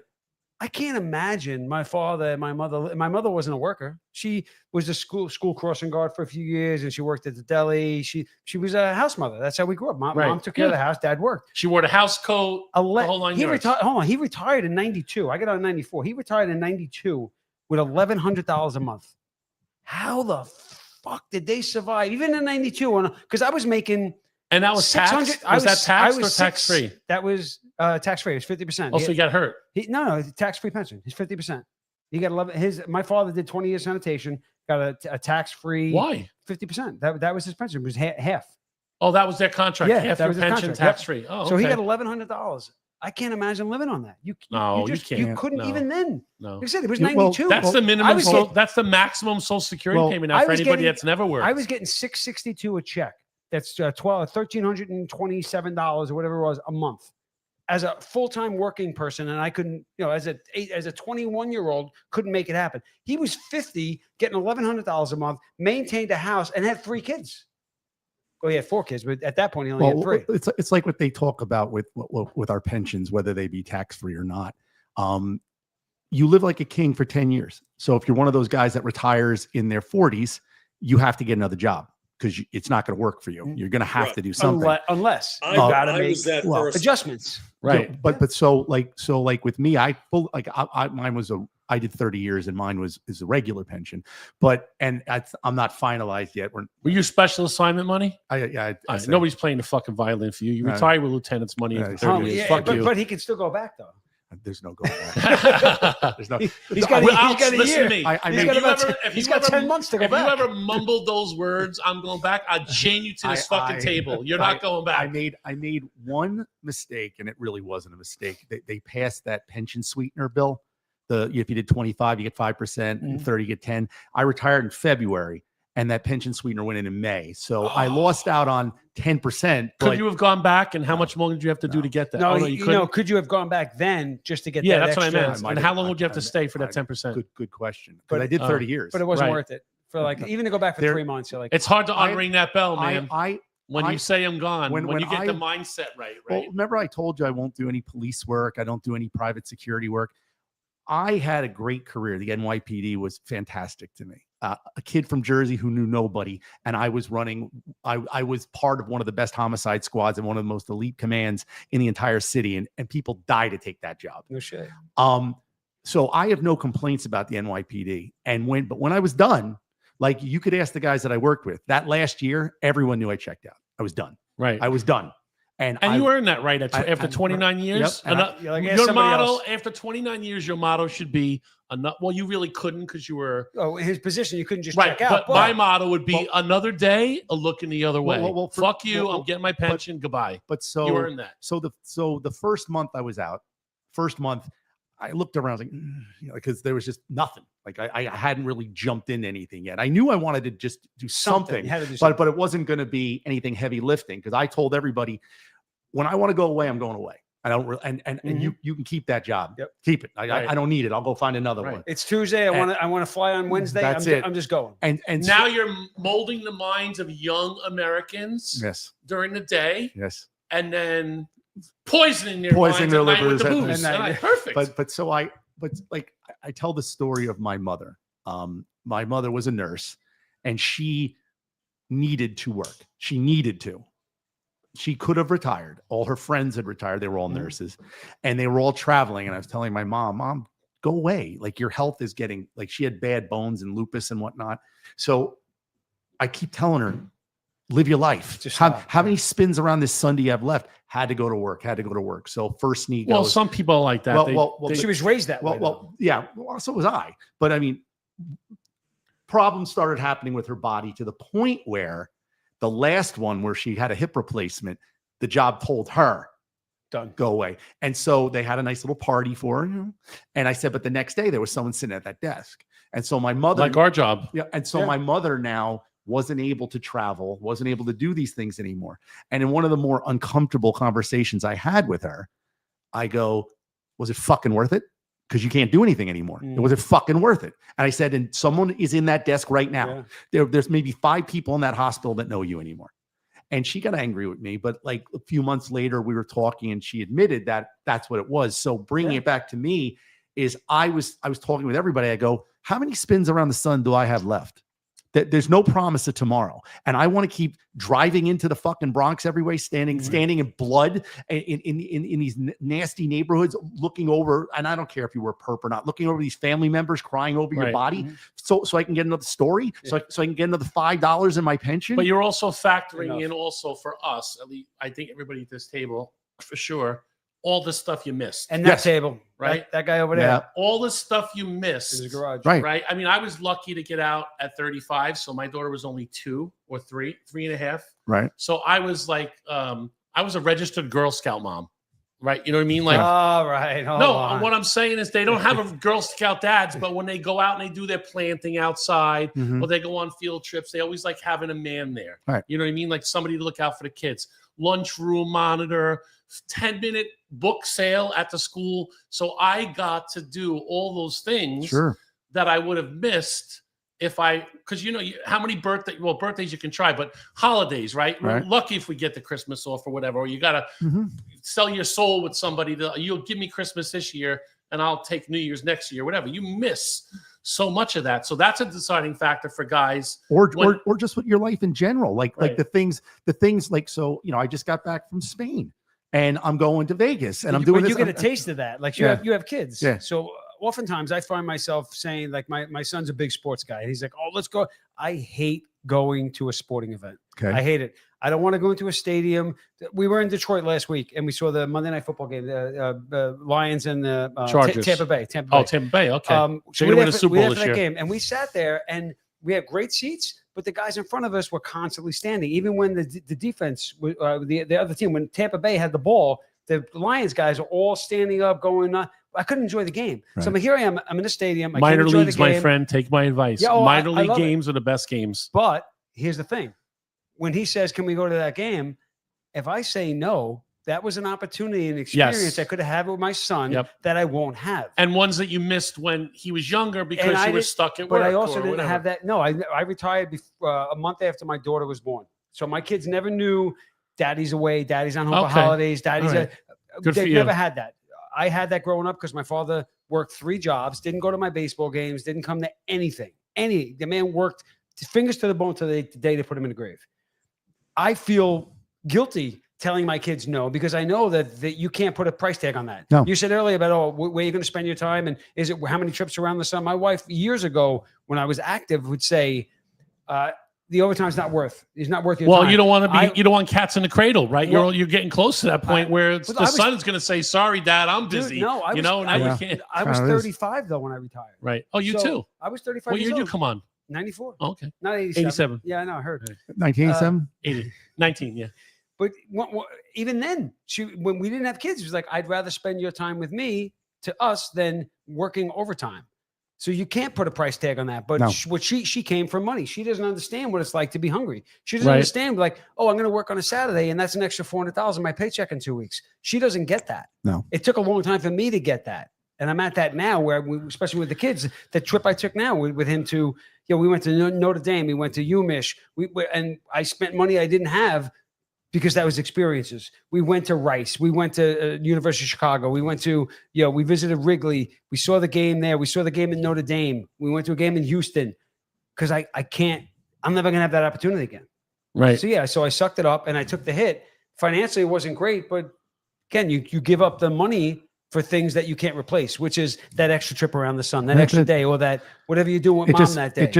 And 4 or 5 years from now, 6 years, 7 years, 8 years, whatever it is, when you're sitting around at the table, something bullshit, eating dinner, whatever, and he says to me, hey, Dad, remember that time we went to Notre Dame and we blah, blah, blah, blah. Yeah. Forget about the money that you didn't have. Touchdown Jesus. That is in front of Touchdown Jesus. That was fucking tremendous. Well, obviously Notre Dame because it's the best. Obviously. It's the best. Well, it's not the best, but it was nice. It is the best. It's the best college experience you can do. He's never been there. You guys never been there. Who? You. To Notre Dame? Yeah, you got a little gold helmet. Yeah, okay. I've been there like 10 times, bro. Oh, look at me. And I'm going on I can't go on the 15th. I was supposed to be going to Pitt to see him play in Pitt, but I can't. I made commitments to paint the senior center.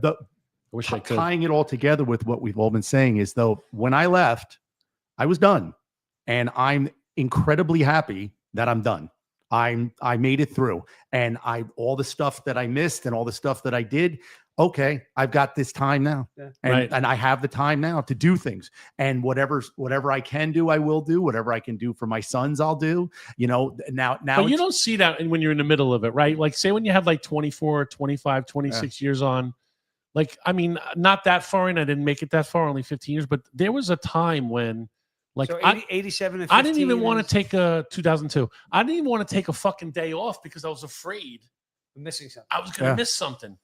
Those days are fucking. Gone. But you do miss the gatherings. Like you went to Tony's walkout, which is nice. So the camaraderie, it's the locker room. Once you retire, though, it's on you to keep track of that because that whole when you're on, you're the best. When you're gone, you're a pest. Yeah. That it sort of exists, but.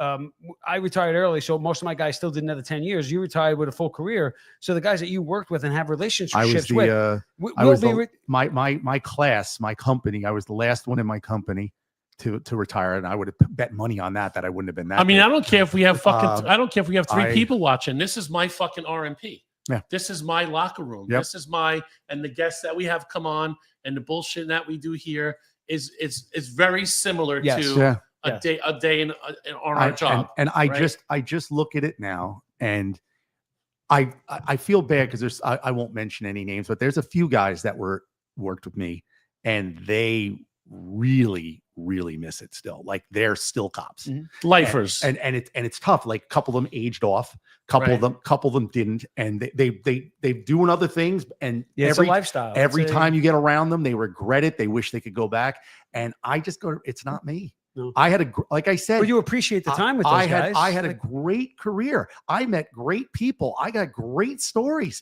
I mean, that's what the NYPD gives you compared to other jobs. And so many photo ops. I mean, and being in the Bronx, and every once in a while you put the Proud Pig pin on, which I appreciate. We kind of miss those photos. Guess where John is today. With his trench coat on. It always seemed like he was pointing. It always seemed like he was pointing at something. So I'm going to give all the new detectives my skills. The media wants an action shot, so you never stand in front of the camera. That's a rookie. You stand off to the left or the right. Just like when the camera like you're doing something, and then you're looking at radio. Yeah, you're pointing. You got your notepad out. The point's great. No, you'll never catch me looking directly into that camera. The camera's there, but I'm kind of looking. And a couple of these, you do a couple of these to get their attention. So there were a couple of guys that were the professional photographers and guys that would video everything. And you knew them when they were showing up. But they knew you. They knew me. And so they knew what I was doing because I tell them all, if you see me pointing, I'm not working. I'm just trying to get on the camera. You're right, Tom. Hey, now let's pretend we're talking about something really important right now. Yeah. Like the Seinfeld episode. Yep, they're back down there. Yeah. And he's talking to her. What do you think they're saying? Oh, yeah, we'll tell them. But they're talking about the Cowboys. The greatest one was the only one that was ever inadvertent. So I was on East Tremont Avenue, right on it's not Lafayette, Lorillard. I think that's Lorillard. And I'm standing on the corner. Now there had been a double homicide, and I was late coming to it. So I was looking for this guy, my friend Dom. He was the detective that was running it. Oh, congratulations, Dom Robinson got first grade last week. Excellent. Nice. That's the guy I'm talking about. And so I was looking for him. And so I walk out past the crime scene tape, and I'm just standing there. I'm waiting for him to come out from the apartment. And they got this great, I look like I'm the guy. General. You're the general. We know that was your profile picture on Facebook for like fucking 6 months, buddy. That was me. That's the greatest one. A little one. chubbier in the cheeks. You're like a squirrel trying to hide some nuts. Yes. 35 pounds. 35 Retirement has served you well, my friend. friend. He learned that. Yeah. But I mean, all the stuff that I had and all the memories I have and all the fun that we're having talking about it, that's what it is. Right. And I'm good. It's not as easy. It's not as easy for some than it is for others to just make that total. I'm good. Right. I was when I first retired for like the first 4 or 5 months, I did absolutely fucking nothing. I slept in. I just did whatever the fuck I wanted. But after like 5 or 6 months, it was like, what am I gonna do now? Yeah. Like I can't. I'm 35. Everybody's still working. I'm home. That is the only odd thing. Like even if I did 30 years and retired at 55, your friends are still working. There are people still working. Yeah. And so I'm always very careful about that. Like I would talk money with you guys because you were part of it. You understand Mm. like the investments and all the other things and the overtime Right. and the pension and the number. You can't do that around other people. They get Right. really, really Well, because we unhappy. understand you earned every fucking penny of But that. I don't mind the people that get upset with me because that guy, that plumber that's got to work till he's 80 years old, Mm. he doesn't get this, you know. I still go bananas though when I see in the newspaper it says Port Authority police officer last. You know when they like Yeah. the list with the overtime and the guy made $250,000, whatever it is. Not the fucking NYPD ones that made it on their back. The chiefs, all that fucking scandal. I'm talking about guys working. We'll get to that too. I'm talking about the guys working, putting in the hours. I look at the paper, or I do like the feel of the paper in my hand, but sometimes online, and I'm like, this guy, but he fucking worked. He worked Yeah. for it. Dude. He put the time in. He wasn't with his family, so So- that $250,000 salary Yeah. means 25 fucking events that he didn't get to see his fucking kids do. Yeah, true. but- So fuck what- you. what You know, you- that's how I feel. So, but what you're talking about though, right there, is from the outside looking in, right? Yeah. Oh, that chief made so and so. What I wanted to touch a little bit on, and it drove me nuts. And I don't even know this man, but when Shell got He just got the one that just got the his three-quarters? three-quarters. So $267,000 tax free. That guy. the cops, you know, and you see it on all these Facebook groups, motherfucking them. Oh, this is bullshit. He didn't ever fucking work a day in his life. He blah blah blah blah. And I look at it, go, and I fight with them all the time. Don't begrudge. I'm like, why are you hating on this man? Did he look? I get it. You put in for three-quarters from a 9/11 injury and you didn't get it. Shell had nothing to do with you not getting it. True. All right. Shell had nothing to do with any of you people. He wasn't the person sitting on the board going approved or denied. You mean the ear doctor trying to say you're not qualified for three-quarters Yeah, with which- 13 broken vertebrae? Which are tinnitus. They shit all over this guy and they go, oh, fine, he's a chief. What did he do? Listen, he got a 94. He had a full career and he sucked ass just like the rest of us through Yep. most of his career. And then he got to the point And where he had a lot of good tests. But He then, was a good test then he taker. got that Can't spot begrudge somebody where that. from captain to 2-star. How many people did he help along? Whether it's a phone call or a don't worry about it, I got you, all that. And then you get to that 2-star position and then it becomes political. So 90% of this man's career was helping other cops. Well, it's he wasn't- political once you get to captain. It's a little bit higher than that, but No, I think Tommy, anyway. you can't get anywhere after captain unless you know somebody. the- That's no more tests. No, but how you do your job is directly Well, that affected. okay, yes. So you can true. still do your job as a 1-star. Once you hit that, once you get those stars on there, things a little change up a little bit. Why are you motherfucking him? Oh, the white shirt immunity. Why do you care? If you wanted white shirt immunity, you should have taken the test and wore a fucking white shirt. There are lots of guys that scammed their way through three-quarters. There are lots of guys that didn't get it, who should have gotten it. There's lots of guys that got it, that shouldn't have gotten it. Whether he should or shouldn't have doesn't matter. Why are you fucking sweating on this guy? I never cared because I was like, you don't pay my mortgage, I don't pay yours. Why do you give a fuck? And this job, I don't care what rank you are. This job beats you. Yeah. It Sure beats you does. down. And so Mentally and if physically. you got out and congratulations, 267,000 tax free, good for We you. know too many people. Good that for we you. know- Absolutely. that's what bothers me too, because I think about all the guys and gals that we know personally, and even peripheral, that aren't here anymore. Yeah. That never got to, like, when you know that speech they gave you in the academy. Mm-hmm. Look to your left, look to your right. 10% of you are never Not gonna be here, Aren't yeah. going to finish your career. Mhm. That, and again, not to be a joke now, but 87. I found that out 6 months later. Right, somebody was Eddie Byrne was killed, right, assassinated. A few months after that, Tony Dwyer, you know, his brother, Andy, right? Tony kicked down an air shaft. 6 months after that, Anthony Sanchez. I know all the. I can go. No, Anthony Sanchez Buzak shot and shot Hoban. in the 13th precinct by an EDP. The list goes on and on and on. And these are all people that never got a chance. They're young, never got a chance for anything. So Right. if a guy makes it through his career or girl makes it through their career, unless they're an absolute fucking scumbag. The only one that fits that, honestly, the only one that fits that in my mind, the only one person that I could probably have a negative opinion. We say names on- here. We say 'em. I'm gonna is Kaz. Yeah. Kaz is the only name in the NYPD that most guys recognize that would say if that guy turned around and put in for three-quarters and got it. Again, he's still a cop. He still went to the same academy that we did. He still had a suck ass like everyone else up to a point right. when he got plucked to be groomed for whatever the fuck he's doing. Right. I still wouldn't say fuck you. Honestly, I would have a beer with the guy at the bar. I don't know him from shit. All I know is that guy's a New York City cop. I drink a beer with you. That's that. I could see people saying, well, that's fucking bullshit. Why did he get? He never. You could pull up records. Like if Adams got in 3/4, like, oh, he's got 15 collars in his whole career. You could pull his badge. This is what the numbers are. I get it. I get you're being frustrated. Okay, I But could there's say that. such a I will small say that number of about. people. I could say that. I will say that about Adams. The small amount of I people would say he's a piece of shit. that I would feel like He's no good. Yeah, but that's one He guy. was a fucking no. But I'm saying, if I had that, you picked yours, I picked mine. But every He se- divided it. He's a racist. He divided everything by race. He was a do nothing. He was a divider. And But he's the master planner. The guy's a but politician. Listen, I know, but listen, we all knew back then that guys that worked with him, he was a politician when he was a cop. Yes. We all knew what he was doing Yeah. and what he was. I mean, he had a vision and he knew what he was going to do when he got there. So he's still a piece of shit. That reiterates my point that there's 5 or 6 guys of names that you would hear and go, oh my God, that fucking guy got blow. She got blah, blah, blah. Chief so-and-so. She hasn't left the fucking Juanita Holmes. Oh, Juanita Holmes got fucking 3/4. What the fuck did she do? What does she do? She honestly, one of the dumbest fucking cops ever wear a fucking uniform, by the way. Juanita Holmes. And then you have the good ones like Anamone and Espo but- and but guys yeah, that rose through the ranks. But the and, motherfuck guys left, right, and center because they got something that either you didn't get or couldn't get, or you just disagree with it. Why are you publicly shitting on this guy? Right. Let him fucking ride because out that's the what we. sunset. But that's because what we do. Yeah, that's but what we it's do still a too. I'm not scumbag- excusing it's a it. scumbag thing, though. I'm I mean, excusing it. That's why I get into. I see we're in those same groups. yeah, how about And those? I piggyback off you once in a while, but I try not to fight too much because I fight them all. I day long. get don't give a too fuck. aggravated. I get too aggravated. I say my point and move on. I don't Yeah.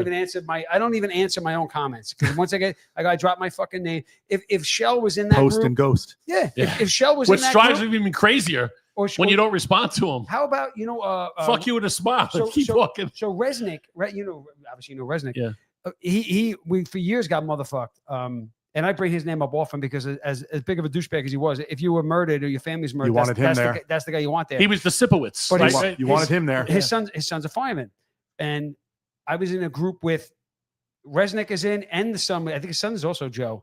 Maybe it's Anthony. I think it's Joe. And they were motherfucking the old man, and the kid didn't say. So I jumped in, like, dude, the guy you're motherfucking is in this group. His son is in this group. Yeah.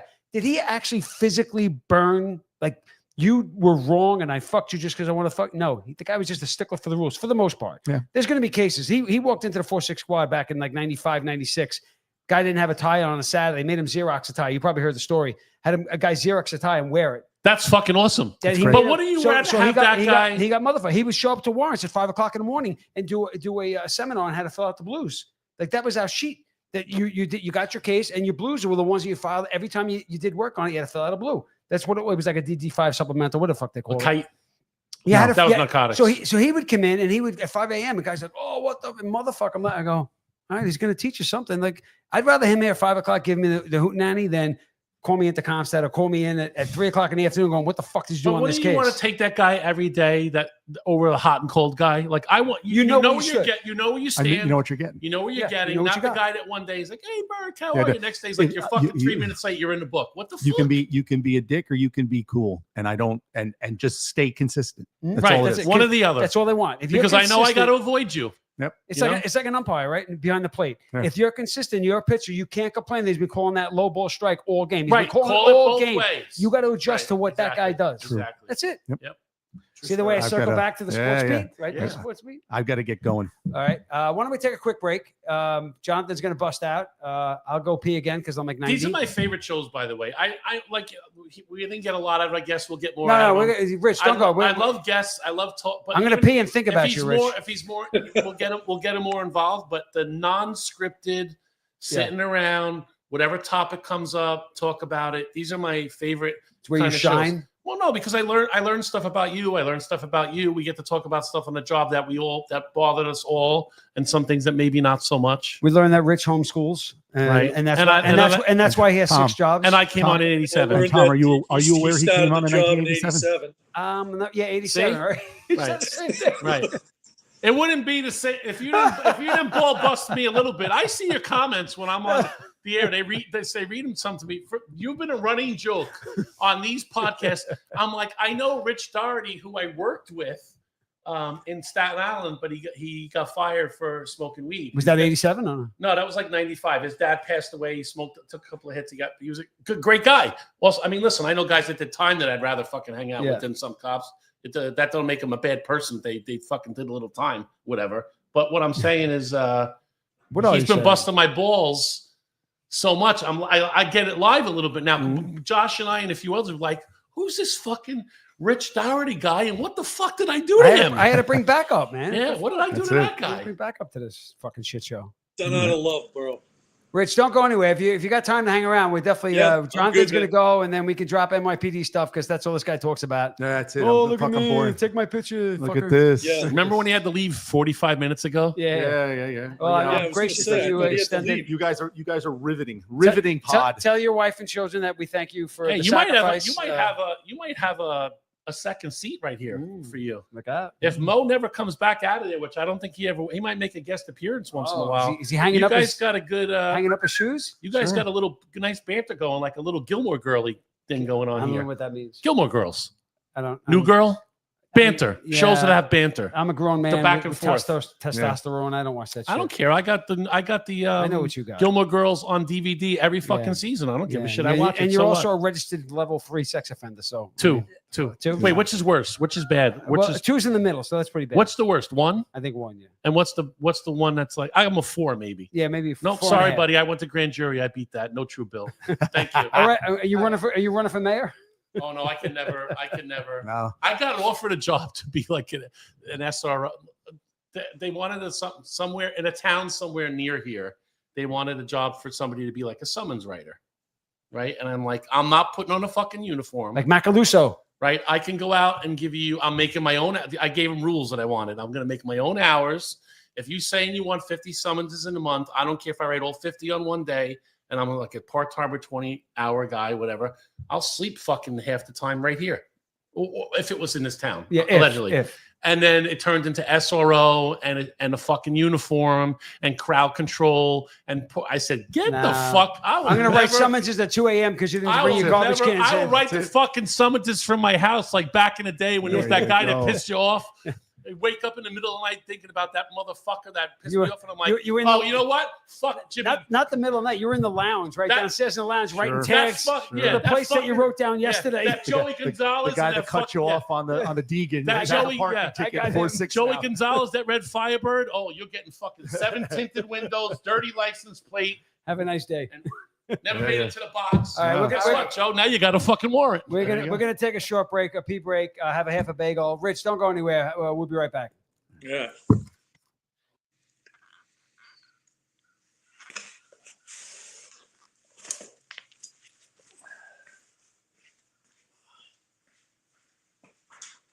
Trying to figure out something.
So this is what I deal with, guys.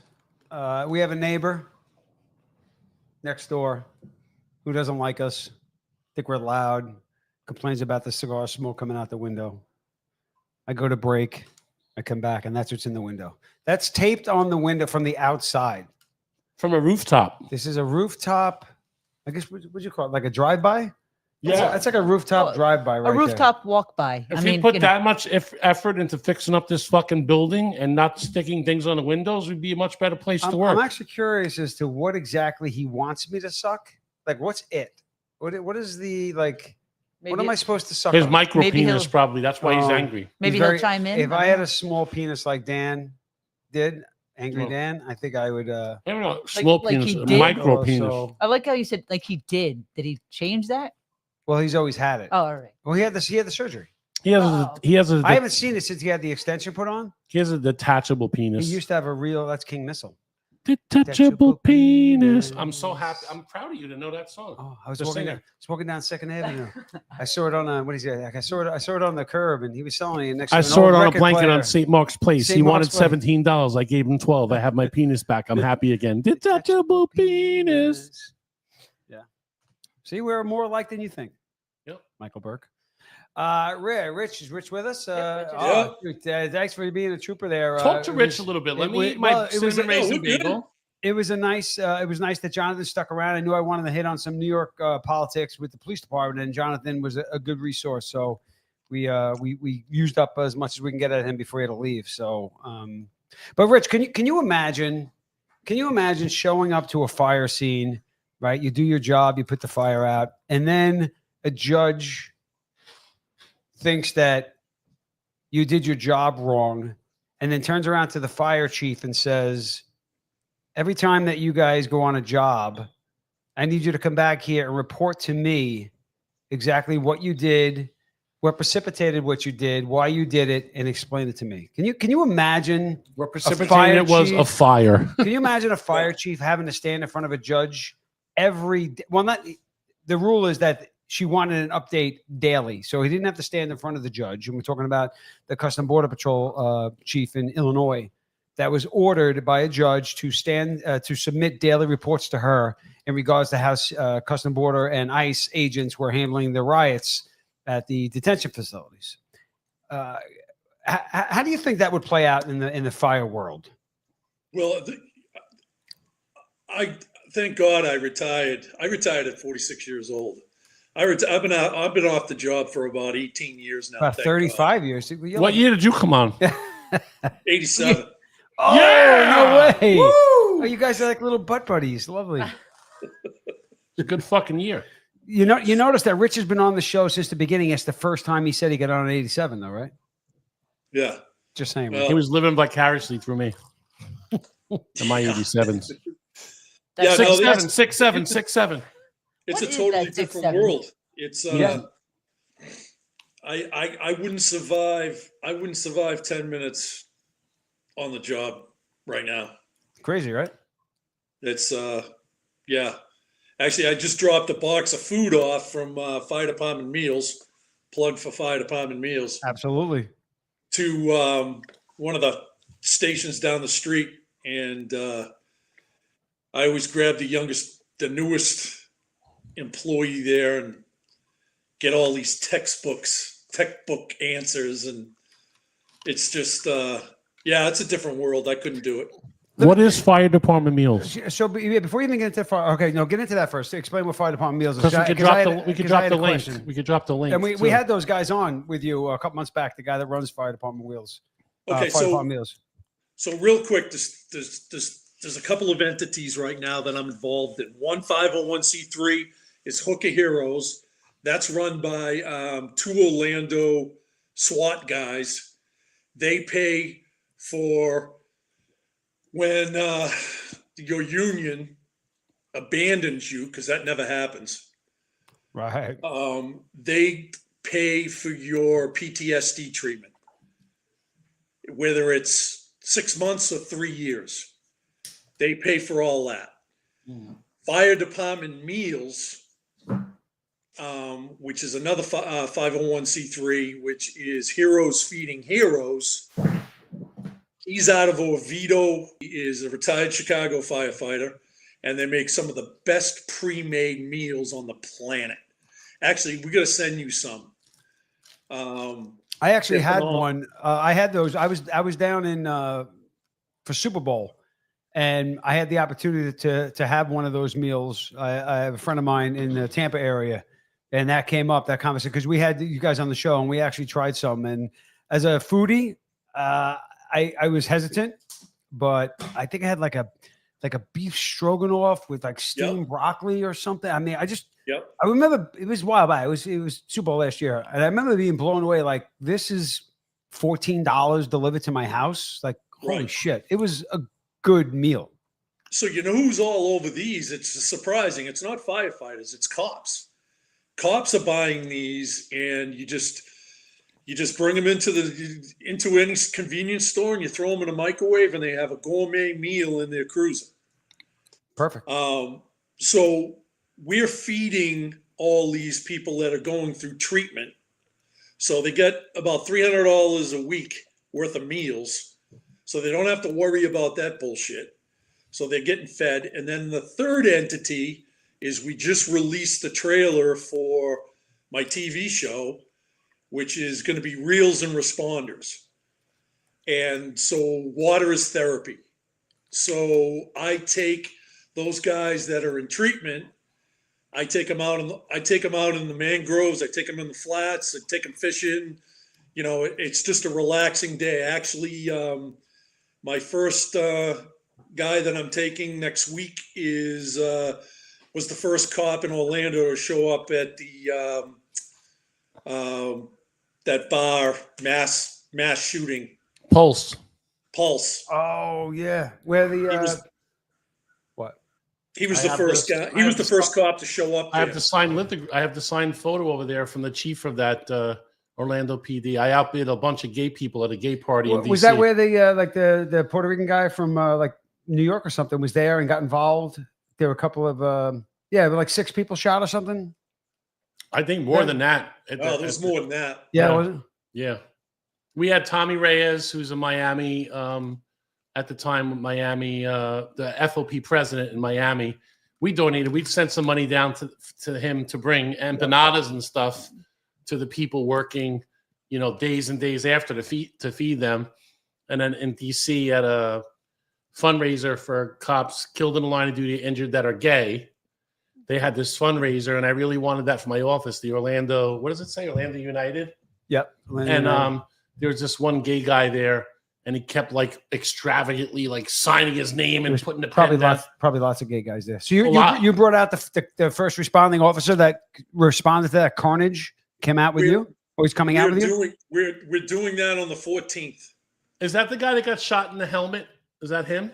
I think it might have been. Yeah. Yeah, because there's He's, a picture of that there. He was one of the first ones there, and he got shot. He had the bulletproof, like, you know, SWAT helmet on. Yep. And it hit him in the helmet, bounced off his helmet. Oh my god. He was Yeah. the one that was taking a bunch of the injured and shot, and was putting them in a pickup truck That's that guy.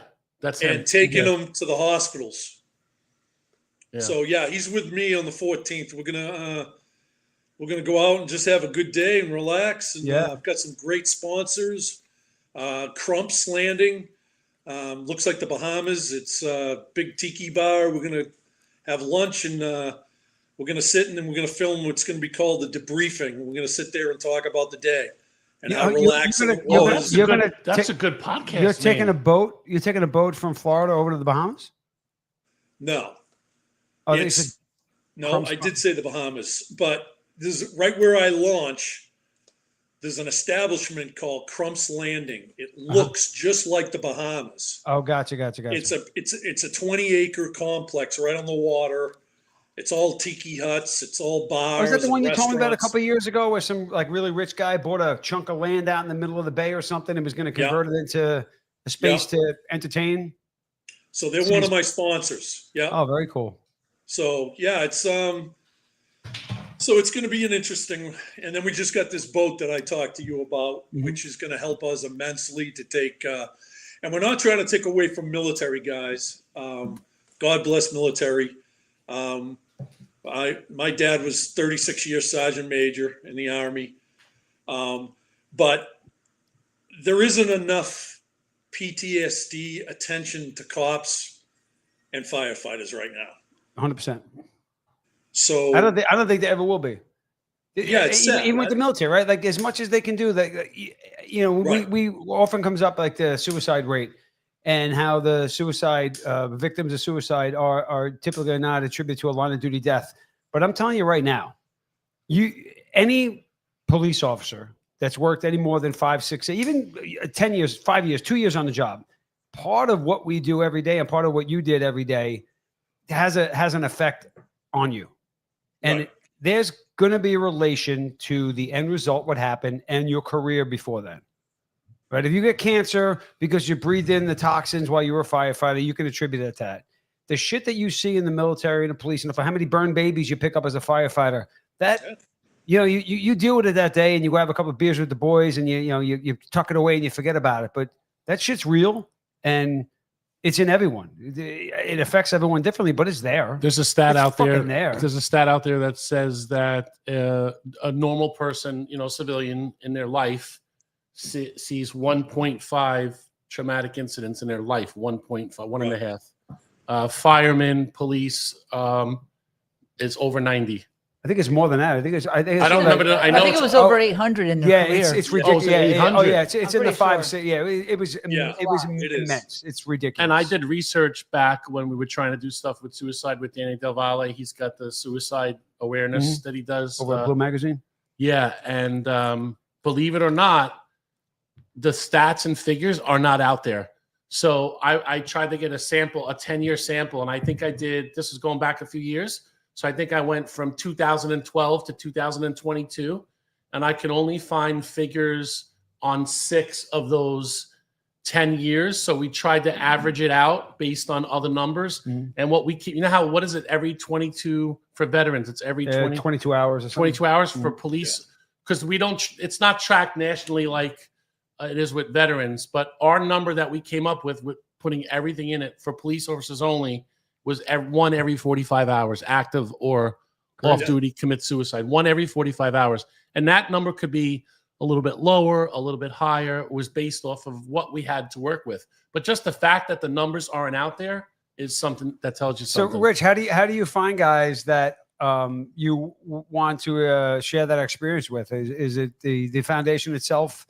Yeah, Have they good resources? You can go through hookahero.com and you can apply to come in. They'll vet you, and they'll call me up and find my availability, and we'll get them out there. So you have a guy that donated a boat. Obviously, you're donating your time to guide. Someone is donating to maintain the boat. I've owned boats my whole life, and I know it's not cheap. Did to the guy maintain a who boat. donated the boat, is he a local business owner, or is he just a friend that owned the boat and said, let me give this to you for what you're doing? He's a well-to-do guy he was my first client when I became Did captain. you say his name before, or we're not saying his name? Steve Wellesley. Because if he owns any sort of businesses or there's anything out there that he does that we could support, we always like to acknowledge them that way too, right? Support those who support us. Yeah, no, he's a well-to-do, made all his money at a younger age. He's been retired for years. He was my first client. I took out fishing when I was in Florida. Okay. And we became buddies, and I just had a need, and he had the way to fill it, and he did. He stepped up and just handed over the boat. Does he know any big floral companies? Yeah, you ain't kidding. So I don't know if you know this, but besides this podcast that we do, I run a charity called Brothers Before Others. And what we do is we send floral arrangements to every single line of duty death. And I'm not talking about like a small little one. I'm talking about a 2 foot by 3 foot. We've been doing it for over a decade. We spent over $750,000 on that. And we haven't missed. The only way we missed a line of duty death was during COVID when florists weren't open, or if it's not deemed a line of duty death until months and months later. And even then we'll try to send somebody a floral arrangement to the families. So if anybody's listening with deep pockets, Well, can we get Absolutely. I'll tell you what. We- So how many people does the boat that was donated fit? 12. 12. And how many folks fit on the skiff that you're at? 6? I like to just take one. It's just One, a one four? on oh, one. that's nice. A nice one-on-one kind of deal. Yeah. Well, if we wanted to put something together for BBO Right. members in Florida, members that they know, people that can We have use a big. this. We have a lot of cops. we have in a lot Florida. of reach. We have a lot of reach to say, hey, these, and again, this isn't one of those. We put it out there, and every Joe Blow that retired can. You want to see these things go to the. Well, I've people learned that to say no. really I need have it. learned to say no. There's got to be a process to say, yeah, you know what, this guy really. I did it with cigars. I did it years ago, Yeah. saying basically, I'll send cigars to anyone that you think could really need a fucking pickup. Right. Like, would that make someone's day? Absolutely. Here's a 5-pack of cigars. Absolutely. on Some of us. the best times we've had are on our charity stuff when it's not really charity related, but it's just like all the people involved in the charity. And we say we want to blow off some steam. We charter a boat. We get 20 of the most active people that are doing stuff for the charity. Some fish, some don't. And you get out on that water, and it's a fucking blast. It's wherever Oh, goes. it's- I mean, I only catch fucking dogfish. You're not Or the- you're I not- catch the ugly shit. These guys are reeling fucking marlins and all but sorts you're of not, shit. you're not there for the fishing. No. Right, Rich? You're not there it's for the fucking fishing. amazing. Those Well, I guys was- don't care if they never catch a fish. With the Well, I experience always that say, you're well- giving them is tremendous. Where we take you, I mean, it's just nature all the way out from the run on the river out into the Gulf of America, and then it's fishing's a bonus. Mhm. But you come with me, you're going to be catching fish. But it's at the end of the day, I've had a couple of it's to be honest with you, it's more rewarding to me. I bet. I bet. mean, it's therapy for me. It's these guys look at you and thank you a million times, and it's just this is the most relaxed I've ever been, and it's just I can't wait to get them out. It's going to be a good thing. No, that's good stuff. That's good stuff. And where are you keeping that boat? Again, I know docking and maintenance and stuff like that's a lot of.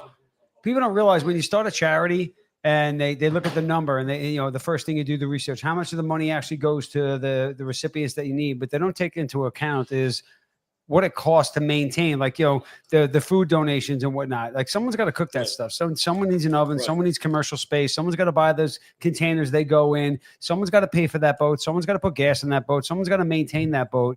And then when at the end of the day, and the smoke clears, like, there's X amount of percent goes to that. It has to.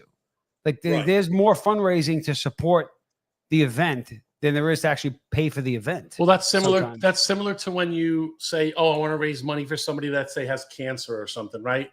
And they say, "Oh, GoFundMe," or we've done it a few times. You raise like say 20 grand, and somebody will be like, "Oh, wow, that's a lot of money." No, it's not.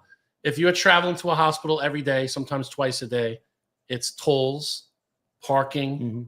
food. You're trying right? to give them the full nut, like Right. And then they got to drive home and they're away from their kid. It adds up. That money goes, really fast. And to touch on what you said too, like we do like the Winter Wonderland that's coming up. We do it every year in December. I live off that.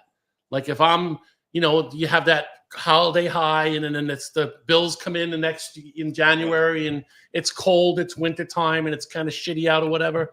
I could live off of bringing Christmas to 400 and something kids that normally wouldn't have it, bringing that whole Christmas experience to them. It's food for the soul. Yeah. Right. So it's great. I mean, I love doing the charity stuff, that, but it's just as much for us. I mean, it turns out to be just, it's a nice side effect. So Rich, So- are you developing another program for the other boat? Is that part of a specific program? So basically, it's going to be the same premise, but now I can take the family of that individual as well. Nice. And again, you guys got to come down, and we'll go out, and you got to see what I'm talking about. I went down once. I didn't like it. Yeah, well, that's It wasn't that would Rich. be nice. It wasn't Rich. So it's His kids are so watching. I've got a lot of sponsorship Yeah. through the fishing. I've got rod companies that send me custom rods. I've got reel companies that send me reels. I've got the Would you boat like that to I've plug got- any of the, I'm sorry to interrupt you. Would you like to plug any of those, because what we'll do is when we do these shows, and if you tell us there's a company that's donating all the rods and reels to you, which means it's a less of an expense that you have Sure. and more money that you have to help families, we'll throw the links up right in here in the comments, and people can go click on them and visit those places as well. So the first company is this boat right here. Is I'm pro staff with East Cape Boats right here in Florida. They're one of the best skiff builders in the world. And they gave me a huge break on this boat. East Cape, CAPE Boats. East Cape Boats. Okay. Okay. So it's like Escape, but it's Right. East Cape. Right. East Cape. Cape. Okay. EastCapeBoats.com. We'll get that up there in the link. It's up there now. Okay. Good. And Crump's Landing. How do you spell that? CRUMPS Landing. D as in David? Crump. Trump like C. Donald. No, C as in Crump. cat.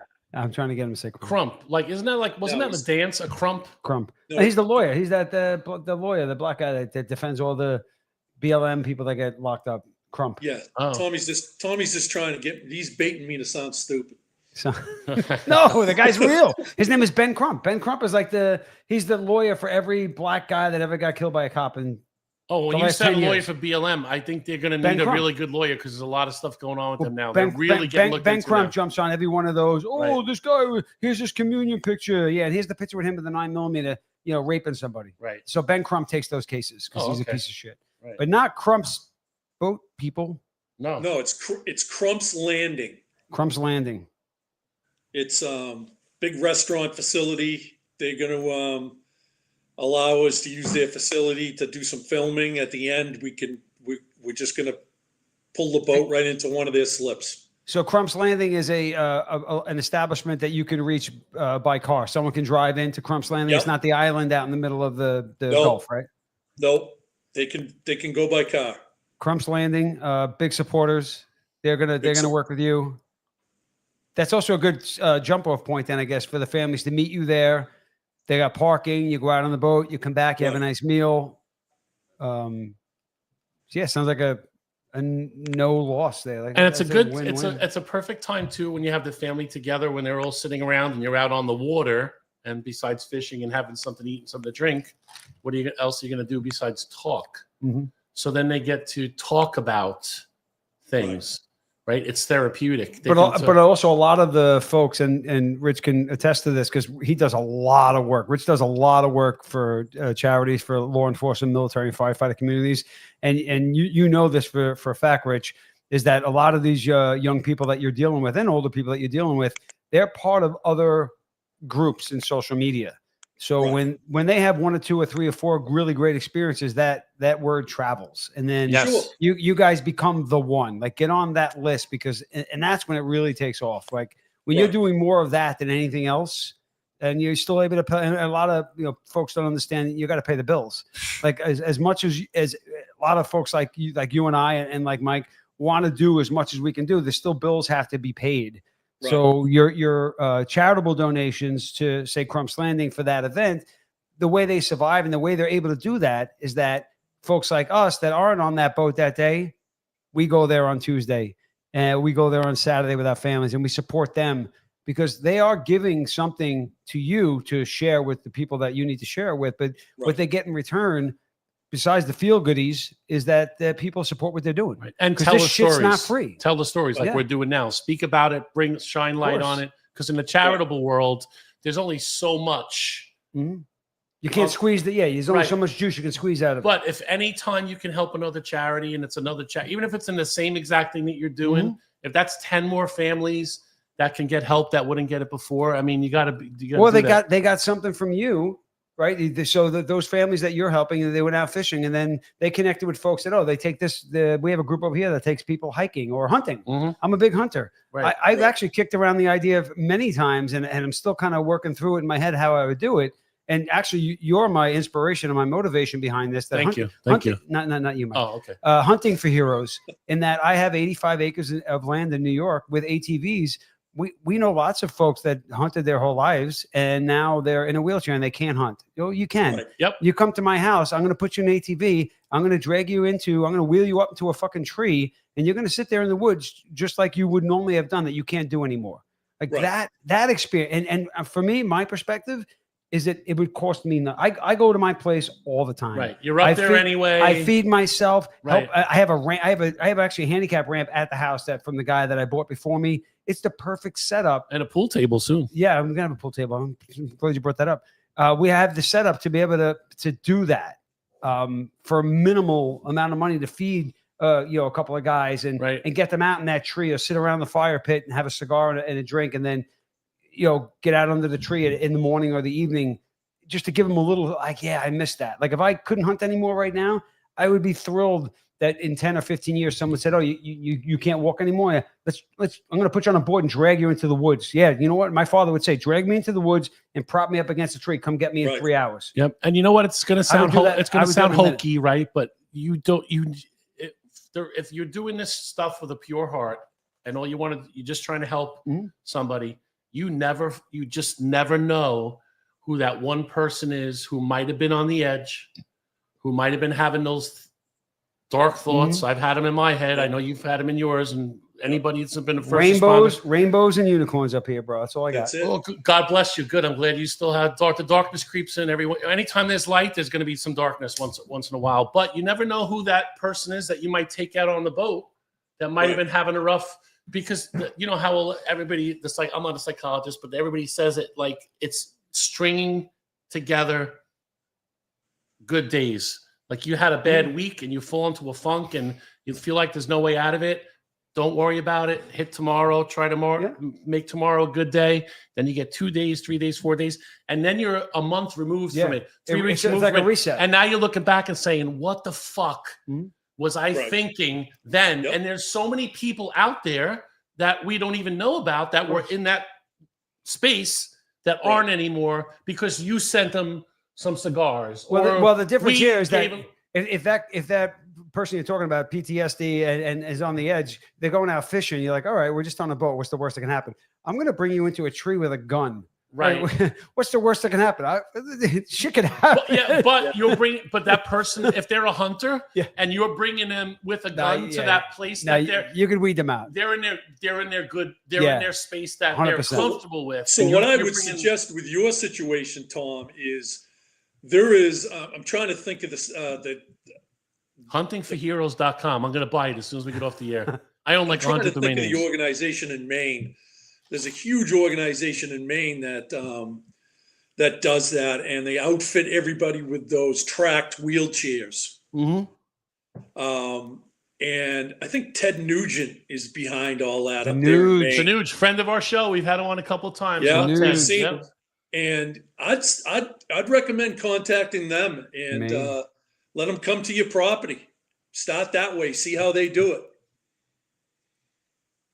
Definitely. What's the name of what? Do you know the name of that? What place? Or hopefully it's not hunting. Hopefully it's not Hunting for Heroes. We'll just change it from .com to .org. It's a great concept. Like you're taking folks out, and I thought about this for a long time. Like what's in it from growing up as a hunter? I thought it was all about the hunting. It was about the hunting, and as I got older, I realized it wasn't about the hunting for me. It was about spending time with my father. And then when my father passed, it was about spending time with my kids, and my kids don't hunt as much. And I'm thinking in the long run, like, what do I really get out of this? It's not about me climbing the tree and killing a deer and eating the meat. It was more for the experience. Like I shared it with my kids, or I can share it with other people, or how about giving it to somebody that used to have it and can't do it anymore? It's because for me, I don't hunt to hunt. I hunt for the experience. I hunt for the getting out and again sitting by the fire pit at night and not worrying about the everyday shit that fills my brain every day at home. It's escape, and it's just a couple of days. Yeah. Like it's a 4-hour drive from home, from door to door, a little bit less. And then the minute I get in the car when I drive, I'm on a different planet. But a one-day reset is sometimes all it takes to get you back on track. And that 100%. one reset though could be the difference between good outcome and bad outcome. Like just hey, what are you doing next year? Like, I'd invite you back. If you're a person that not everyone is good, and you know that you're going to take people out and they're going to be people you say, hey, what a really great experience, blah, blah, blah. And then when people say, this is a guy I could hang out with. And this is a guy I Right. probably can't hang out with, but I did something good and that's good. You're not coming back. Or this is a guy, or this is a guy who I can talk to. Yeah. Right. Yeah. Because there's people that sometimes even people you don't like. Well, I remember I've told the story on the air, but Yeah, no one likes you. You're no, right. I know. But You're I right. was in a pretty shitty place, and it's the guy who came to me at the time and said, "Hey, what the fuck is up with you?" I'm like, "What the fuck? Like what? That's the relationship I have Yeah. with the guy." I'm like, "What the fuck? What the fuck are you talking about? Passing each other in the hallway, Mhm. just didn't like each other." He's like, "Burke, I sense it. I see it." That was me. That was me a couple that years you? ago. Oh, yeah. No. No. That's what he's thinking. You told me the story. Yeah, and then the guy Like said, that guy was like that. I was like that, and Yeah. this is why I'm not. and the guy said to me, "I was where you were. If you ever need somebody to talk." Now, I never talked to him about it, but I got Right. goosebumps. You took that message. Look, dude, I swear I got goosebumps right now. I walked away from that saying, how does this fucking guy who doesn't like me see it? But I have all my fucking friends fooled. They all think everything's fucking okay. Mhm. I need to go talk to somebody. I don't know if the guy saved my life. I'm not saying I was putting a gun to my head that But night, just but I a- was in a. He I was in a extended pretty- himself. He extended Yes. himself, and you say, Yes. "Hey, how can I?" The impact that he had on you, you say Yes. to yourself, "How can I have that impact on others?" And I try, and I've done it. I've helped some people. I lost a couple of people. I don't know what the fuck I'm doing. I just try to help, steer them in the right direction. I try to pay it forward. So I love to hear. I mean, I didn't know anything about Rich other than he's a ball buster, That he is. right? Which Yeah, I yeah. love. It's one of my fucking favorite things about people. Yeah, When until I- he hangs up, and then you're gonna motherfuck him to me. Sorry, Rich. not on the air though. I'll text you later, Rich. Not on That's the all air. right. But I this can is take it. fucking.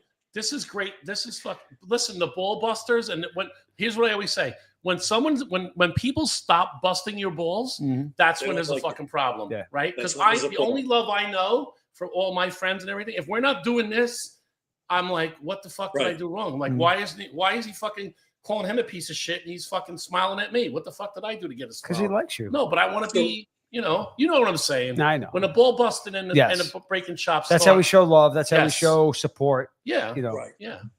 It's Just like therapy. the gallows humor, same shit. It's what's built in, it's what's Same built shit. into us. So you guys have to come down. So the other thing that this boat's going to enable me to do is it's the big thing down here is scalloping.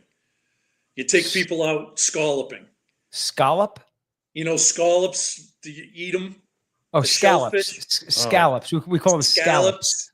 I'm gonna go with his Scallops. pronunciation because he's on the boat doing it, but however he says it is the way it's That supposed sounds to like a derogatory remark for like a gangster. Oh, I he's a scallop. I can't. I That's skeeve, an Irish. Oh, he's a I- dirty scallop. I skeeve the scallops because of the texture. I love scallops. Unless I love scallops. unless they're chopped up really tiny. My No. wife makes this Portuguese dish with the shrimp and the See, cut up it's all scallops. about- it's all about My him. Julie, no, it's fucking This delicious. guy's talking. He's giving a scallop story. You're gonna All get right. us recipes. No. What Well, at the least I fuck? said at least I said something nice about the fucking scallops and the recipe. You're fucking making fun of the way he says it. Well, because he speaks. Listen to him. You can't understand half the words he says. I understand every word he says. Sorry, Rich. There you go. Jesus Christ, I got a new buddy today. You're making friends. He's going to be on every show. So we take you out scalloping. A lot of these cops in Orlando are big hunters. I'm a big hunter, but I won't hunt in Florida. I hate snakes. Guy, come back there. Come back up. Oh, I fucking back hate, up I to hate Florida. snakes too. Snakes and Dude, fucking I got spiders. rifles. You know my fucking Yep, door's open. I'll- You I'll be up there. dude, it But, closes like uh, December 7th. You just say, "Hey, I'm coming," and I'll pick you up at the airport. You know that. When We're is gonna be hunting bow closed? hunting. Yeah, bow hunts right now. Opening day for rifles, November 16th. Done all Anytime between now and then till like December 8th. You just So say, you're saying your show for December is going to be late December because we lose you for like yeah. mid-November. Wow, you Yeah. lost me through fucking almost the whole I know, summer. that's But a yeah, different- yeah, hunting that's season is sacred in my house. Yeah. So yeah, I'm So on obviously- lockdown. Obviously, we're including Line of Duty cigars in everything we do. Everything. Big supporters. Everything Dude, he put Line of Duty cigar stickers on his boat. It's his logo, Fish Responders logo. The fish has got a Line of Duty cigar in his mouth. Can we pull that up, Dawn? Can you look up Fish Responders? Actually, I probably have I say you name your boat the Finn, Fin, Finn Blue Line. the Fin Blue Line. Oh, I like that. See that?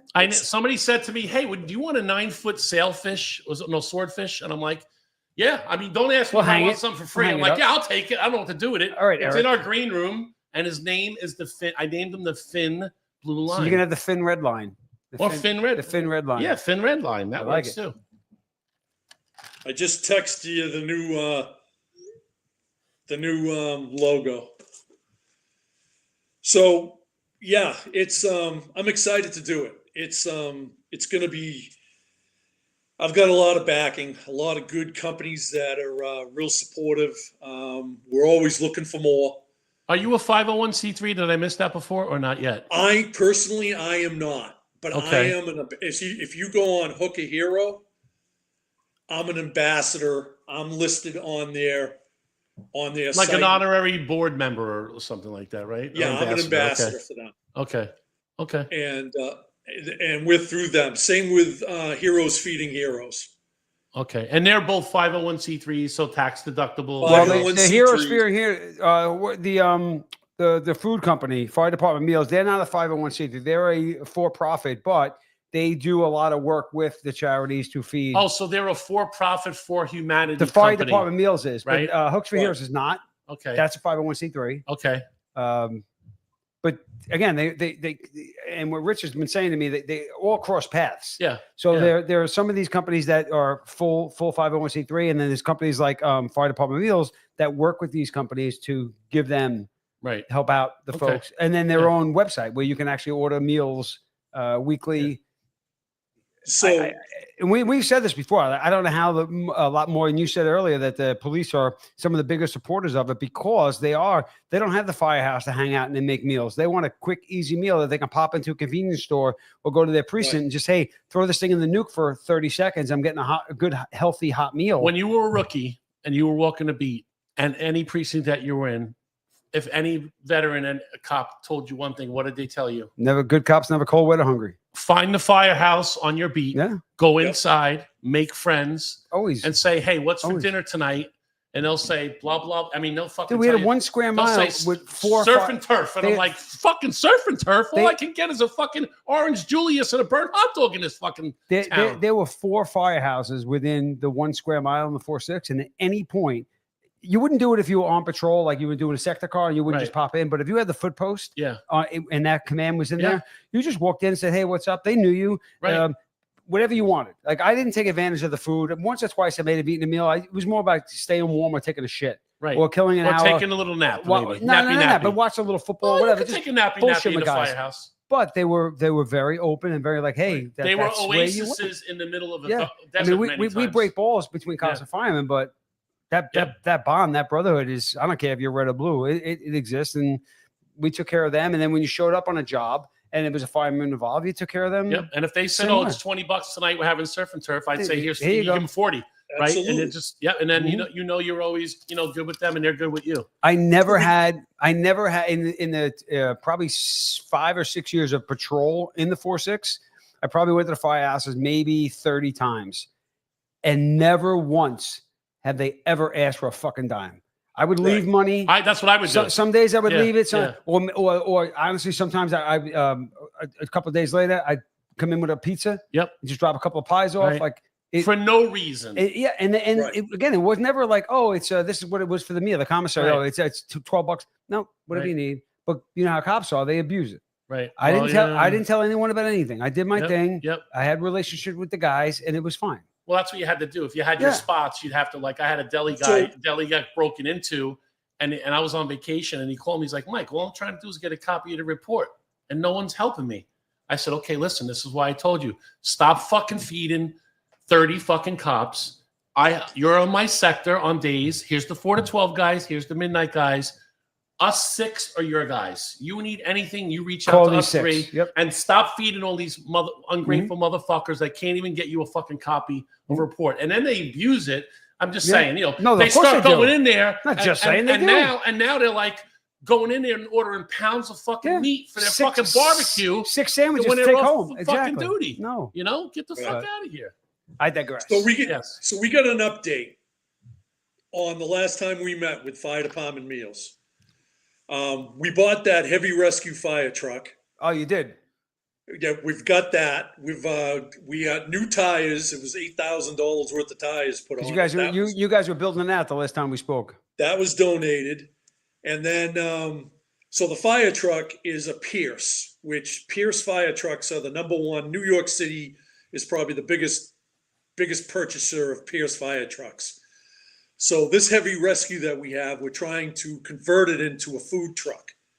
Cool. And we're going to deploy it to emergencies like tornadoes, hurricanes, floods. So through doing this, through talking about it, I got a phone call last week, and can you please hold for Richard so-and-so, so-and-so? And I'm like, yeah, sure. Who's this? He gets on. He's the president and CEO of Pierce Fire Trucks. And he asked us about what we were doing, and they're huge contributors to PTSD. So next week, myself and the owner of Fire Department Meals, these guys are flying into Florida, and we have a meeting with the two CEOs of Pierce Fire Trucks to see what they're going to do for us and bring us on board. And maybe outfit your fire truck to make the cost less. That would be really cool. Well, You know what they do? in a perfect world, they would say, hey, we're going to build you one from scratch.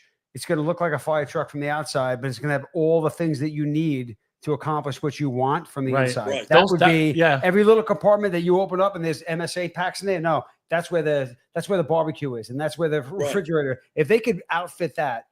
I did that with an ambulance once for like my business, like for paint doctors, paint business. It's a great concept. It is turning an old police truck or a fire truck into something for a charitable use that. And I've seen them in Florida. Obviously, Rich and I discussed it.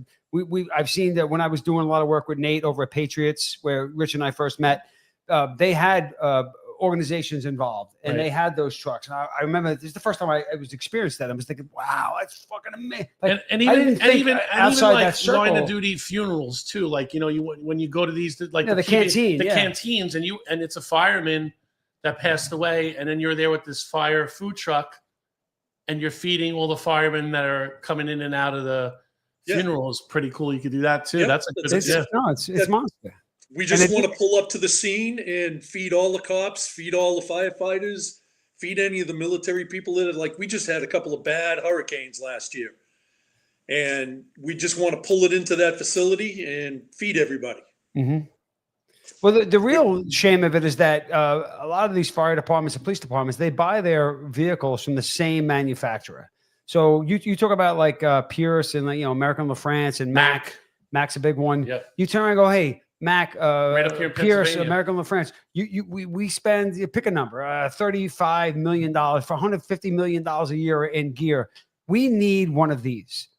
Like this is what we buy from you to do our job. Right. But the job doesn't end when the call is over. Right. The job never ends for us. You know that, Rich. You're going to be a fireman until they put you in the grave, and you're always going to act the way you act, and we're going to behave the way we behave. But this is beautiful because it's organic. But those companies should be in line saying, you buy 6,000 trucks every 5 years. Let's throw you a bonus. Great, we're giving you a discount. Clearly, Pierce is. Well, maybe Pierce should be bending over backwards. Well, they're not coming down to Florida to just say hi. They're probably based in Florida because of the sales tax and all the other bullshit. They're not based in New York, I'm sure. Yeah, they have 2 facilities in Florida, but they're coming in. But it's you would think so. This has been the hardest. Listen, when I call a company to get a couple of fishing rods sent to me, they overnight them. I call for fishing reels, thousands of dollars of fishing reels. I get them in 2 seconds. And I started doing the marketing for these 2 501c3s. I thought this was going to be a cakewalk. Do you have time to market for a third 501c3? Because I like your style. I don't need a fire truck, but there's plenty of shit we need. Yeah, I mean, I'll help anybody. I enjoy doing it. It's it's just giving back to. It's a lot. I can't explain. Like you said, you have a level like we're having this conversation and we're reasonable thinking people, we're common sense people. You would think that a company like that, again, I don't know what Pierce does on this side. I don't know what France does. I don't know what Mack does to support some of the organizations that we're talking about. Maybe they don't do anything. Maybe their contribution is giving a 15% discount to FDNY when they commit to buy 100 trucks, and that's Right. their donation. That's all fine and good, but that's a donation to the municipality, not to the men and women that are actually riding those trucks every day. So you would think it would be an easy transition. Oh, we buy X amount off you. How about Right. this? Let me tell you what I'm psyched for. When Pierce does come there and they outfit that truck and they build it out for him, like we hope they do, I can't wait to do a whole podcast with the pictures of it and then going to an Oh, event. yeah, with we have the truck. We did the No, last after time, they- the last time Rich was on, he actually we did pictures of the truck that was donated, and there was a picture of the truck that they had, and there was a picture of the truck that they want it to be when it's done. right, So they're converting an older truck. right. They're into going to something- retro, right. They're going to retrofit a truck, Right, exactly. right. To be able to say, hey, we're not retrofitting anymore. We're going right to the source and saying, this is what we need. Build this fucking thing. Right. Well, it's going to cost, $500,000. You know what? You made $750 million Right. in selling fire trucks last year to the fucking Right. Okanoshi fucking fire department. Yeah. So here's the other thing from a marketing aspect. If say they do this for us, that vehicle is going to be wrapped with Pierce all over. Of course. And it's going to be dispatched all over the country. And it's just a marketing. Of course. mecca I for- guarantee you, if let's just say the number is 500,000, the ROI Yep. on that, Tremendous. going around everywhere and having it wrapped and doing stuff like that, and being parked out in front of all these different things, they'll make that $500,000. First, it's a tax write-off. Number one.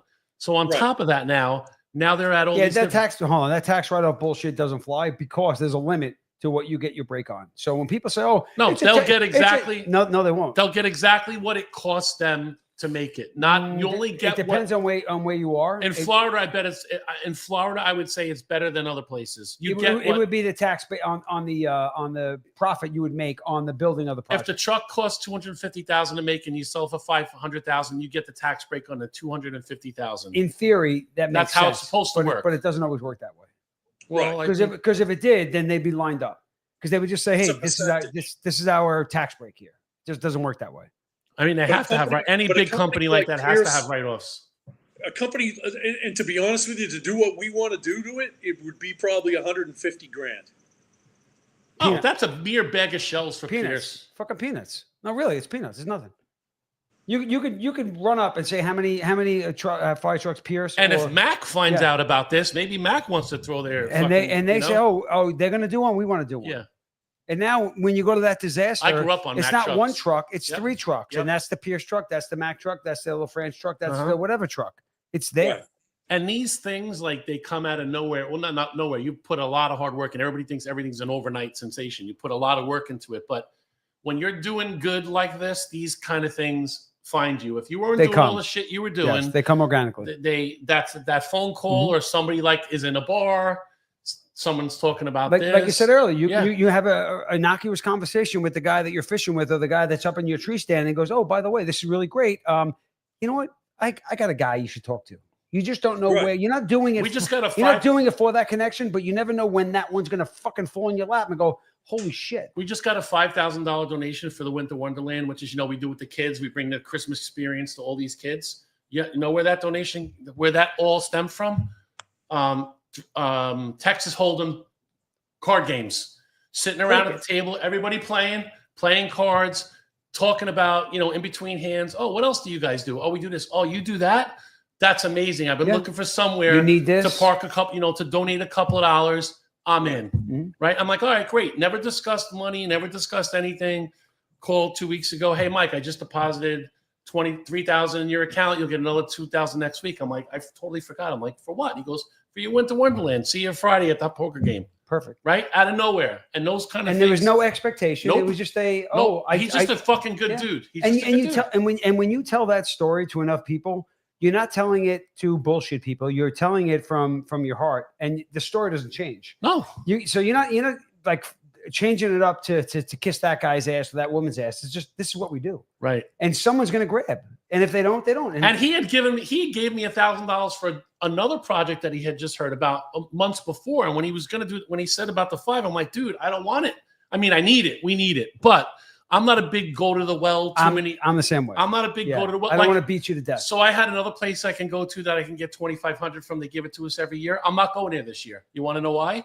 Because if I don't go and get that $2,500, it's in their budget and they have it for somebody else. So if I don't need it, what am I? But why am I going to take But it? the flip side of that is that if you don't take it, then the next year when you need it, it won't be available because you didn't take it. Like just like any budget for any government organization I is know. that they use every penny because if they don't use it, they lose it, and by losing it means it won't be allocated next year because if you didn't need it last year, they don't need it next Well, year. I need it, but I just try to like spread it around a little bit more. I know you know me. I'm always leaving meat on the bone. I try to not. Yeah, to he kill loves people. meat. He loves bone. I do. Yeah. I don't know what. Well, Like to hey, I spread it just around want a to go little on bit. the record and apologize to Mike for that off colored unicorn tattoo remark. Which what? Wait, what were we talking about? What was it? Let me hear it. I think he was calling you gay. No, Oh, why? What I was didn't say talking that. about? What was I talking did not about? say that. Homo. You know, because a lot of times I can't see the comments on the screen, and what happens is they'll put them up. But for us, if we look up, we're looking up at the camera too much. So sometimes So, they'll read. so apparently you showed him a unicorn tattoo and he thought you were gay. No, I don't have any unicorns. I have Batman, 1966 Batman surfing from the show. Actually, put the arm back up. He's not going to be surfing. It's going to be toboggan. Look at all that fat hanging underneath. He's gonna be No. like, Batman's going to go. That's He's going to be on a not yet. toboggan in like 2 years. Not yet. Not yet, Mo. Still pretty solid. I'm going to be 60 years old. In Batman. fucking 2 weeks. Batman loves to toboggan. There you go. I uploaded You're gonna his, come down video fishing of with his me, Mike. logo. Dude, I'm coming. I'm coming. What video did you upload? It was a video. His logo was actually a video, so it'll shut the mics off. It's 6 seconds. All but right, we're it's going to play pretty your cool. So video you with your logo. Okay, Yeah, here yeah, we go go. ahead. Let's do All that. right.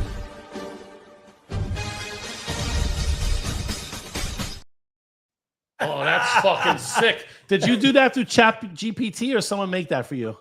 Elon Musk sap. Nice. Oh, that's fucking. Elon's a big that was supporter. Cool. Well, and I'm going to go on a record and say this. What cigar was that fish? I was smoking? going to ask, was that a line of duty cigar? That was a line of duty There you cigar. go. There you go. And Mo's not here to fucking Shit on me. mute cut, it out. cut me off, that Yeah. motherfucker. Wow. Or play that stupid song. No, we can't I play that actually need anymore. some- I actually Oh, you need got the some one? line of duty cigars. The reason why we can't play Oh, that. hold on, wait. What do you mean you have some decent?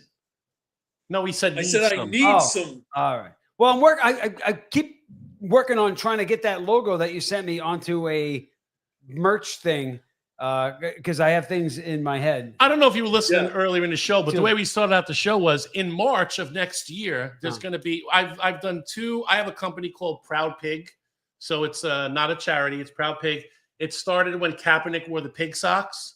Yeah. And I was like, well, I'm a pig. I'm a proud pig. And once I get something in my head, first thing I do is I go see if it's available. And that's why I own like 100 domain names. Proud Pig was available. And that's a niche market, but I sell all stuff like I have shirts that say blue as fuck on them or GFY, go fuck yourself, but Oh, no GFY. shit. I've seen those. Okay, so we're all over the place. So, but small, but not too small. So I've done two collaborations with Tom. With the first one was called what? Swine pig stick, and then we did swine stick too. In March of next year, I'm doing a combination 6. What kind of cigars are they going to be? Can you say what they're going to be? What's that for? Oh, I like that. So do I. I would say that out loud. I don't So- care. no, I you don't. can't. You haven't heard the things I've said on. Well, I have a show called. Well, you know, you watch it uncensored. I don't give a fuck. Anything I'm not goes on getting a channel. canceled. I'm 60 years Dude, old. that's- My pension is tax free. I'm saying what the fuck Dude, I want that shit, right? I can sell that. on a cigar. I know on a shirt, on a hat. Yeah, you probably could. Oh. So it's going to be a 12 pack. What are the 6 cigars going to be? The first half. What are those? They're whatever you want. No. We talked about you have a new blend coming. I have lots of blends. So I'm always 6 of working them on- are going to be Irish mint, and 6 are Oh, going to the vanilla cherry. No, I'm not chocolate. doing vanilla cherry or chocolate. I'm not doing a Mint. I'm not doing There's fucking. mint. I have mint. I'm going to tell you something right now. I just thought of something for you. You should do a box of Neapolitan cigars, strawberry, chocolate, vanilla in a box. And then I throw up my mouth. No. And everyone that smokes cigars throws up in their mouth too. Chocolate and vanilla cigars are fucking good. They are good if they're decently Yeah, if you got a made. vagina, you got a vagina?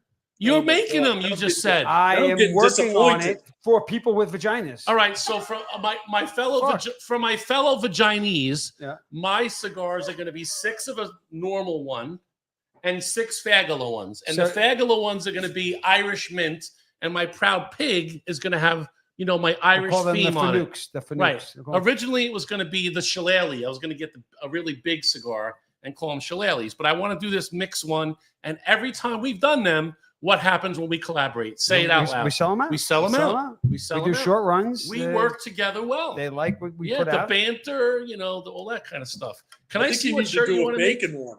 Can I what? Let me see that slogan. I'll say it out loud right now. No, You- I you might. dare me? I might actually do it. I might actually do it. I think it's brilliant. What's the premise of it, though? Just what it says. Make New York great again. Make New York great again. Yeah, Oh, it's fucking brilliant. I Right? get it. You got to get the now. right person behind it, like Chad, right. who just retired. Chocolate Chad. Yeah, Yeah. because white guy can't do that. That's fucking brilliant. I could say make. I don't want to blow. No, because I already know how you are. When you were first starting the cigar company, he Mhm. called me up. He's like, Mike, I got this really great idea. I cannot tell you what it is, but do you have anybody in this field or that field? It was a big top secret Mhm. thing. And then Line of Duty March. So Linda, I think Evangelista was a member, yes. and you put me on to her, and she Yes. said, "Oh, I can advise you, but I need to know what the product was." And I kept saying, I can't tell you what the product is because it's a unique branding right. uh, Very unique. angle I'm taking. Yes. that I can't share it with you, but just make it widgets. Call it whatever you want. How do I market this? And Right. she couldn't get past that without me telling her exactly what I was doing, so I Right. couldn't work with This her. I is was my like, wheelhouse. Yeah, but Creating that- slogans, creating names. that creating... is fucking brilliant. all right. Can I Some just people would be offended. right, can but I in say general, something about that's this? a good can I slogan. all right? Can I say something about this? Sure. In theory, it's probably a good idea, but let me tell you a little cautionary tale. Mhm. We're going to Police Week. It's the first year we're going with Proud Pig, right? Now, almost everything I did, I sold out. The GFY, go F, that says go F yourself. Or I did Pride stuff when everybody told me I was Mhm. crazy. And I said, there's gay cops everywhere, more than you know.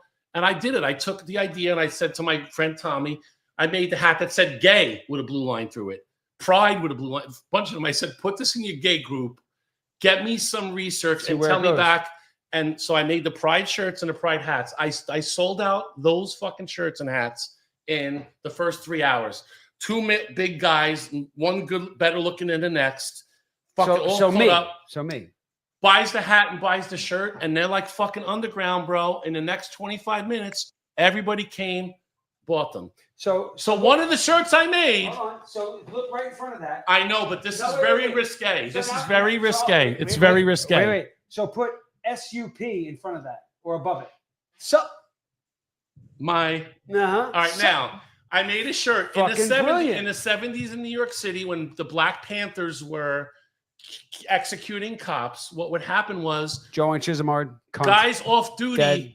Guys off duty. Fuck that bitch. I don't want to say the C word. No offense in there, Blue. Yeah, I don't know. She's The dead. off-duty cops were She's the dead. off-duty cops. They would be called pigs.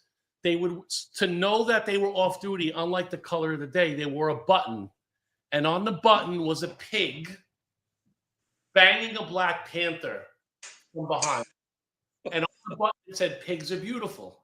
Right, and that's what they wore. And I'm all about retro and taking current trends and just flipping them on police. Mhm. Like I saw Marine as fuck. I'm like, I'm gonna do that as Blue as fuck. I can't keep that shit in stock. It's sold out everywhere. So now I bring those shirts down, and it's up on. You put them on those plastic things with all the other stuff, Mhm. and everybody's coming by. Everybody's taking pictures of it, and they're like, "Oh, that's fucking great." I'm like, "Oh." And my customer service, I'm not allowed to do the customer service. I'm like, Yeah, if no it's so shit. fucking great, why don't you buy a fuck? This is how I sell shit. Why don't you buy a fucking shirt if it's so great? He goes, dude. One for your kids. He goes, I love the shirt. I could never fucking wear that to work. Are you fucking kidding me? So you gotta be I subtle. didn't think that one You through. got to be subtle. This is not subtle. That's sup. My NY. Yeah. All right, I'm not going to say it, like, but I would. That's funny. I'd wear that. Right. I'd It's wear like- that. It's like the And picture with the crow that says, and- fuck off. And yeah, Right, and fuck off. I'd wear that and I'd defend it. Right? What? That's fucking brilliant. So the moral to the story is I have about 150 pigs are beautiful, pigs banging a Black Oh, Panther. you have any that I can't XLs? sell. I do. I have a lot. That and I had the wonderful idea of doing what's the best company? Well, the Relentless Defender. They're a big one. Mhm. And what's the other one? Guardians. The one that I and, have the shut up commie shirt. Not Relentless Defender. It's a military one. What's the guy? They're Rob really good. They in have a lot of Florida. fucking fun, a lot of cool shirts. Ah, So they do Winnie the Pooh. They do like all these different things. I'm like, oh, I'm going to do one regional to us in the Northeast. If a cop pulls you over and says, sit tight, not good for you. I don't think I've ever been told to sit tight. Well, as a cop, I've never been told to sit tight. It's like, You never said to people, sit tight when you're a cop? No. Oh, people.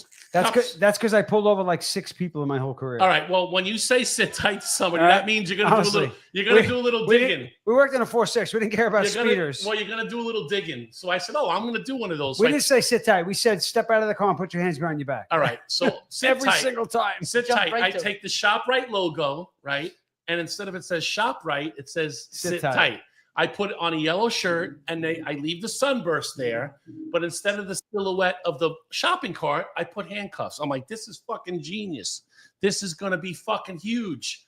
A month later, ShopRite sends me a fucking letter. Cease and desist. You can't sell these Not anymore. worth the fight. No. Well, I ignored them for like 2 months.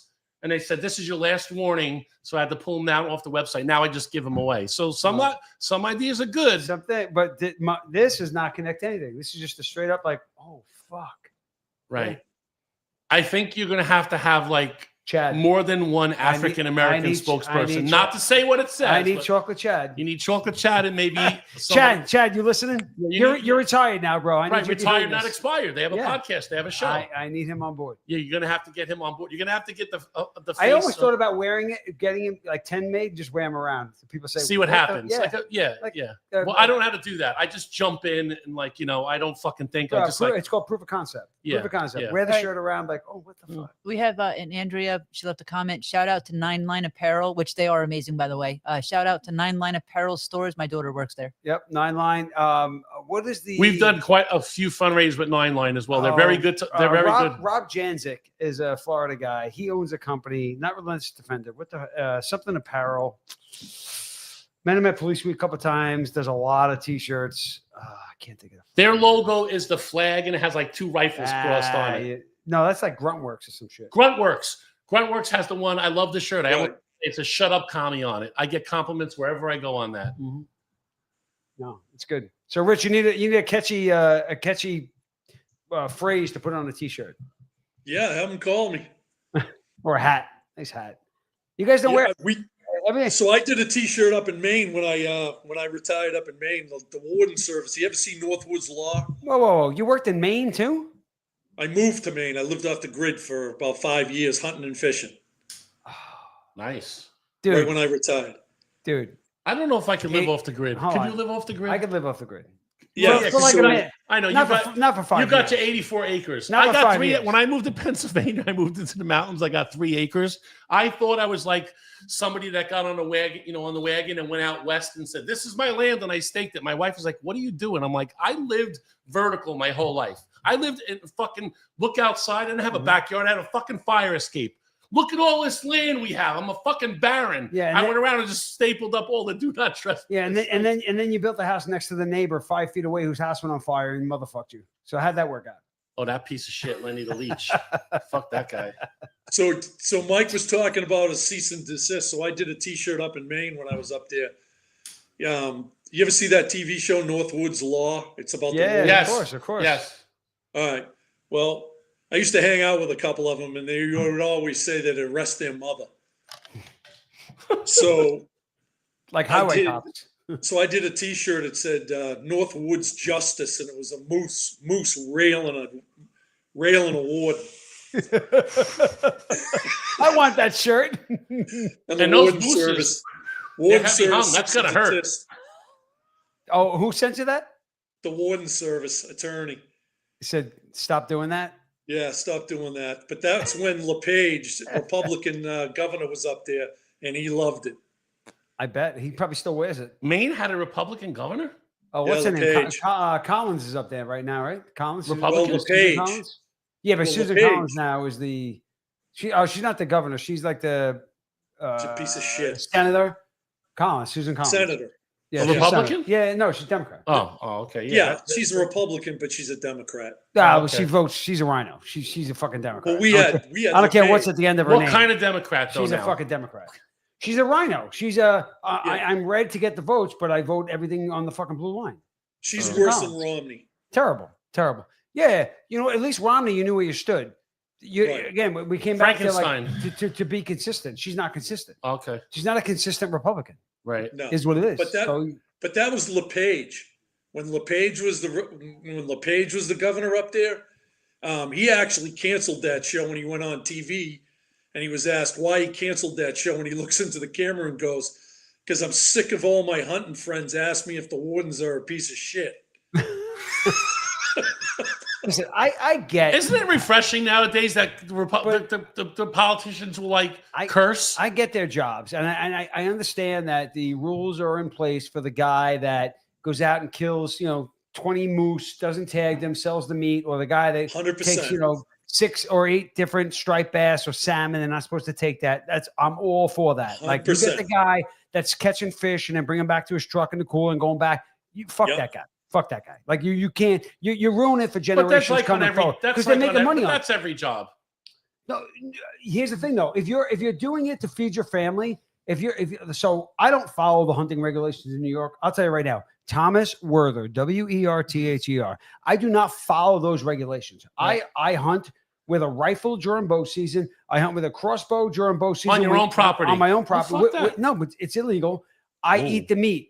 I hunted with guys that hunt all year long in June and July because it's the only meat they put on their table. Right. So I get that you need to have those rules and regulations in place to stop them from wiping out the. But the guy that's feeding his family, Rick died 3 or 4 years ago, 72, 74 years old. He told me, I have never purchased in his adult life. He's never purchased beef. He's never gone to a store and bought what you killed. beef. He hunted all year long, and the red meat that they ate was the fucking red meat that he put on the table. And the fish that they ate, he fished out of the Susquehanna. Right. I go in the middle of the night. He goes, I hunt in the middle of the night. I'm feeding my family. No, I don't know in Maine if the wardens were what the percentage was that deserved to be fucked by the moose or not. But I'm just saying they're on every job. Like I was fishing up at the Canada-New York border, the 1,000 Lakes. What is it, 1,000 Lakes or 1,000 Islands? What is it up there? Well, 1,000 Islands, but the Finger Lake region's got 5. Not Finger Lake, 1,000 Islands. That's right? north. So we're on a boat, my buddy, and he's a fish. He fishes all the time. So he's like, listen, he goes, take the wheel, but pay attention. If the fucking American flag is higher, that's the American side. If it's lower, that's the Canadian side. Be careful where you are. Mm-hmm. These fuckers are hiding everywhere, and they're just looking for any reason to come on a boat. I'm like, get the fuck, come on, dude. We're just fucking fishing in a lake here. No big deal. And I kind of got a little distracted, and I kind of went over to the Canadian side a little bit, but nothing happened then. But when we came back over, towards the middle, this fucking guy came out of a bog or so. I don't know where the fuck he was hiding. Checking fish. Probably a good spot to fish he was hiding in. And he came out, and they just we're boarding a boat, and then, where's your fucking whistle? Where's your thing? How many fish you got in it? And I was like, holy shit. Yeah. I feel like I just fucking robbed the bodega. I live in New York. So the Atlantic Ocean butts up Rockaway, Queens into New Jersey. You would leave a boat where I live and go, 30 nautical miles. You're in New Jersey, right? I live in New York. So I'm saying you could be in New Jersey. So if my boat left my house in New York and I traveled across and I wanted to fish, say Roma Shoals. Roma Shoals is a big fishing grounds in New Jersey. If I went an extra half a mile outside of New York and I fished Roma Shoals, New Jersey, and I fished based on the New Jersey rules, and I took my take and I came back to New York, when I get off my boat, they're checking you. It doesn't matter where you catch the fish. It's where you take the fish off your boat. Okay. So if you want to follow those rules, you have to get off your boat in Canada. If you get off your boat on the New York side, the U.S. side. My boat in Canada, I might not get back into America these days. Who the fuck knows? So you're talking to country. I'm talking about from New York to New Jersey. Okay. You could go over to Roma Shoals and fish, and then, but when you came back, if they stopped you, you're fucked. All right. I also and you had could a say, guy, hey, look, I fished in New Jersey. I followed those regulations, but you took the fish off the boat. I'm just trying to say there's dickheads everywhere. Yes. I'm in Pennsylvania. I'm fishing in Beltsville fucking Lake, right? and I didn't have my fishing license on my vest. I had it on my tackle box, right? I just didn't put it on. It was visible. And the fucking guy was going to write me a summons for not having it Affixed. properly displayed. So Same thing with hunters. You I'm gotta like, have it on your back. I'm like, buddy, listen, I don't want to play the law enforcement card here. I said, I'm a city guy. I don't really know. But I'm licensed and I didn't break the rules. I caught 3 fucking fish. I put them all fucking back. I'm sorry, it's on my fucking tackle box and not on my thing. shirt. Yeah. And I got this, when you're in one of those, when you're in my lake, and I'm like, oh, here the fuck we. But you know what? Here we go. But here's the thing: I'll take the fucking speech, but you're not giving me a fucking. Don't speech. tag me. You ain't writing me a ticket. You better call the fucking warden then, or somebody higher up, because I'm not taking a speech and fucking getting a summons. But here's the problem. That ain't fucking happening. Here's the problem. Catch with that. me. The game wardens have the ultimate authority. So in the hunting world, if you get out of your car and you walk up and you walk into land that borders another state and you're hunting in that state, right? So I'll give you a perfect example. I hunted in New York. We boarded up to a park in Connecticut. After you killed it, so you could walk into the property. You park in New York. You have a New York State hunting license. You also have a Connecticut license, and you cross through the property and you killed in Connecticut. You dragged it down through the property to your New York car park. If you didn't fit the New York regulations, even though you hunted in Connecticut, meaning the size of it, the sex, whatever it was. Yeah, because right. there's antler restrictions. So right, there might be a three antler minimum, 3-point minimum. It doesn't matter where you took the deer into your car. They could actually take your car. They could take your guns. They could take everything. Can you come to my fucking area in the Poconos and in the mountains? And yes, I drive around and I'm like, all you poor bastards sit in a fucking, what do you call that thing? The blind. For fucking 9 hours, and I'm almost running them over every fucking. They're like cockroaches. Where I am. I had land in Pennsylvania. I had 50 acres. I hunted on my property. I was legal hunting. Opening morning, probably around 96 or 97. I come out and there are game wardens waiting for me on my property. I'm hunting on my property. I own the land. He walks out and he comes out. It turns out that the woman I bought the house from was a real cunt, and we had problems. And I knew that her brother-in-law worked for the Gaming Commission. Right. And Pennsylvania Gaming Commission is fucking tight. They come out and they stop us. Now, I got the heads up from my friend who was hunting closer to the house, and he hit me up on the radio and said, hey, there's game wardens here. Now, I had already killed a deer that I shouldn't have killed by law, but I'm feeding my family, so fuck you.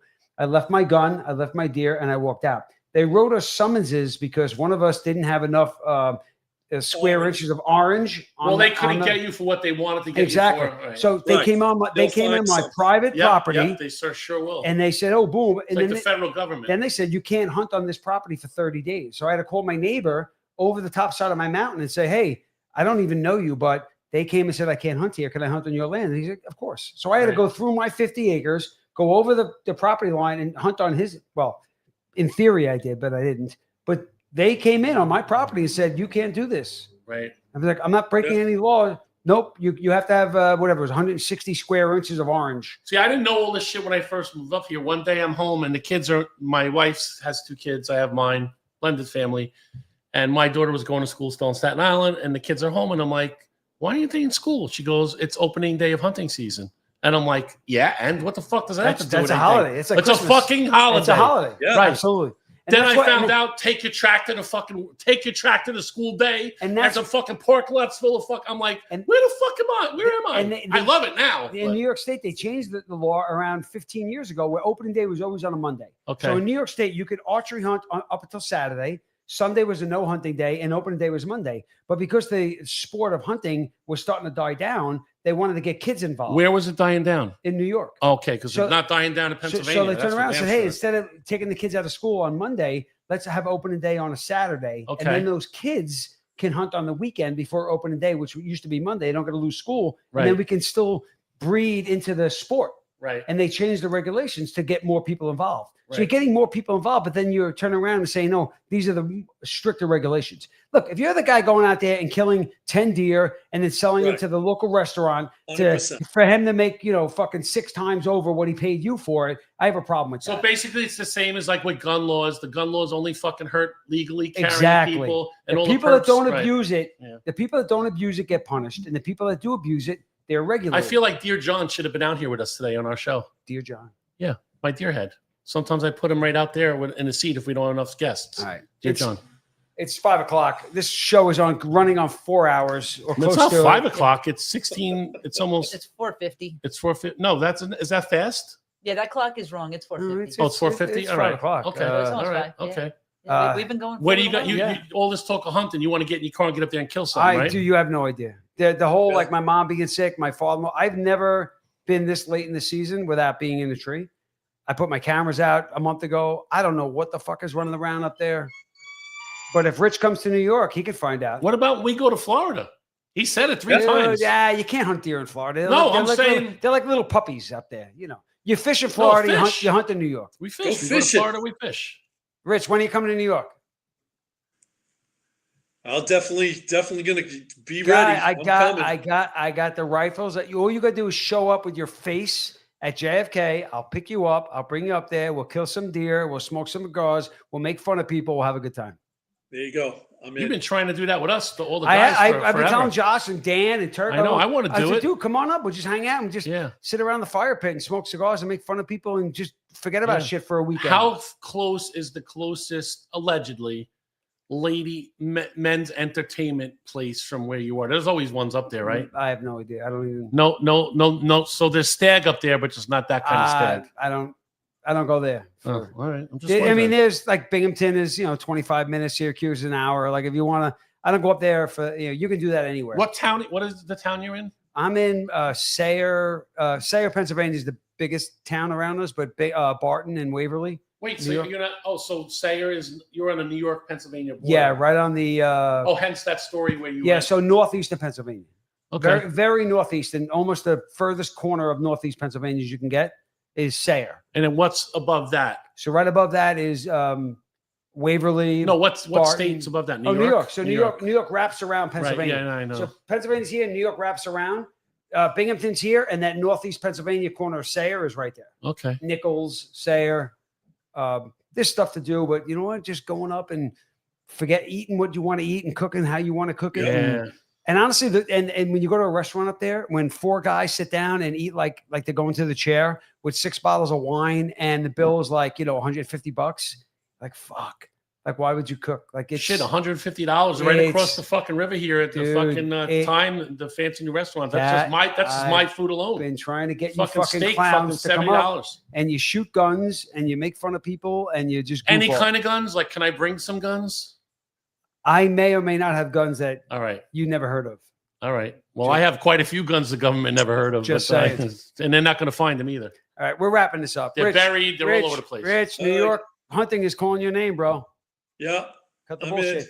I'll tell you what, you come hunt in New York by the end of this season, and I'll be in Florida in January, February to fish. And I have a tattoo appointment on Tuesday, and I'm getting a unicorn, and under it, it's going to say Rich. He's gonna get your name on his unicorn. So, Mike, you got to come down and fish with me, brother. I do. I'm not a huge like my son is big into it, but I do enjoy like my buddy Mike Leeson who built this table. We'll go right out here in the Delaware when they're doing like the shed tournaments or different things. I do enjoy like what you said. I like being on a boat. I like bullshitting, having a couple of beers. The fucking phones are Yeah. off. There's No no work. fucking music. It's no work. Nothing. It's just Yes. fun. Yeah, Literally, I it's do- no I do- work. I It's do enjoy just that. fucking I do fun. enjoy it. You sit on a boat, you throw the line in there. If you hit something great, you take the fish off the hook, and you fucking laugh throughout the whole time. But That's again, it. like when the last time we went, everybody's catching like whatever we were fucking going out for. I caught one baby shark and a dogfish. That's the fish, right? That's that ugly fucking fish. This guy was catching AIDS and syphilis. He was fishing in the wrong places. I'm just saying. No, I'm just I don't know saying. where you fish, bro. And then when I was in Mexico, we went. What's jig? Is jig fishing's when you drop it and you pull like this, right? Whoa, yeah, you you can't just say stand that. on the side of the boat and you just pull Yeah, up and I down caught a the fucking- rock. You I can't catch jigs like that. No, listen. I didn't say mine. Oh, you weren't fishing for jigs. I didn't say you were my- fishing with jigs. I didn't All right, say all right, suck all my- right. But we were I caught a barracuda, and then we caught whatever it's some sort of like sun something. a sunny fish. No, not sunny. It's sun something else. Sundial. It's a big fish. So Eh, the guys they eat it. They keep the stuff. I'm like, even the fucking barracuda, you're gonna fucking eat that too? He's like, yeah, we get meat off Dude, that. I grew up in an area where, as kids, But that's a tiring kind of fishing. You're fucking my We- my son had to fucking take over. My arms were fucking more spaghetti than they are now. We would get porgies, and the white people where I grew up, we didn't eat porgies. We ate the bluefish. We ate which is a stretch because bluefish is shit. But we ate the striped bass, the fluke, the flounder, the weak fish, the eels, the crabs, and the Puerto Ricans on the bridge would eat the porgies.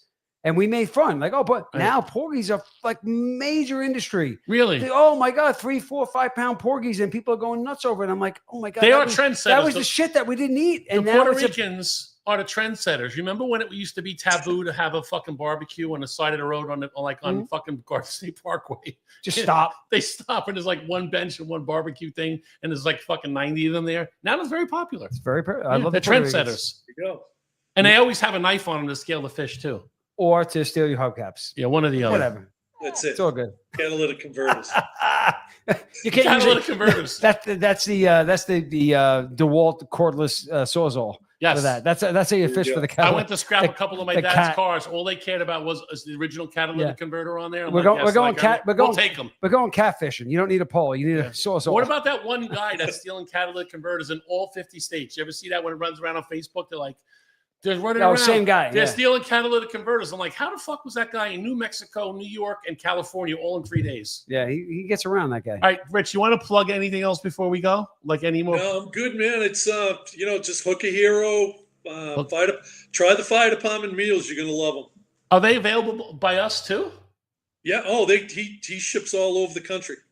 Oh, all right, we're gonna end this segment. I'm gonna order fire department meals. My next show. When's our next show, Dawn? We have Uncensored on the 29th. On the 29th, we're gonna have fire department meals here for our food. Don't order on the 28th though. No, I know that's how you roll. I'll order like a week before. Burke has ideas like, yeah, we're gonna do it tomorrow. I'm like, I've been trying to get you to do my fucking cigars, my fucking Irishman cigars forever. So, Mike, yes, if you order them, do fish 20. That's the code. Do fish 20. What's that mean?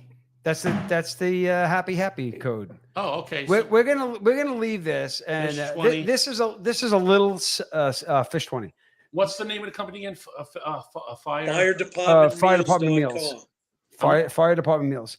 We're gonna leave this. You want to put your order in now? You want fish? You want chicken? It's like a wedding. You want fish? Do you want chicken? Or you want beef? I want the salmon. No, I don't want the salmon. I'm kidding.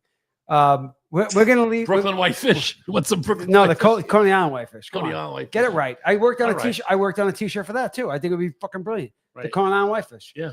We're gonna leave this. That's a condom. We're gonna tell this segment with Rich telling his story. Okay. All right. How a busted up old New York City police detective that has no connections left, that has got nothing left to live for, and he's approached with a problem. He's got a problem, and his fireman friend says, "Hey man, I got a friend of mine in the FD. Even though you're PD, I got a friend of mine in the FD, and I need to find him. I don't really know where he worked. I don't know where he is right now, but I have his name. Hey, Tommy, can you find this guy for me?" And Rich is going to tell you that story right now. Okay. Go. So back at 9/11, just like every firehouse, they did T-shirts. So I designed a T-shirt, a 9/11 memorial T-shirt, and I got actually written permission from FDNY to use their actual logo. Oh, so long story on that was I just wanted to design a few T-shirts for my shift. Okay. I ended up selling $68,000 worth. Holy shit. So we took that money and I joined with a real estate agent on Cape Cod and Anheuser-Busch when people liked Bud Light. And we did a big sponsorship, and I sponsored a firehouse, FDNY Firehouse. And they lost a couple guys, and we brought all their families to Cape Cod for a week. And we got these mansion owners to donate their houses.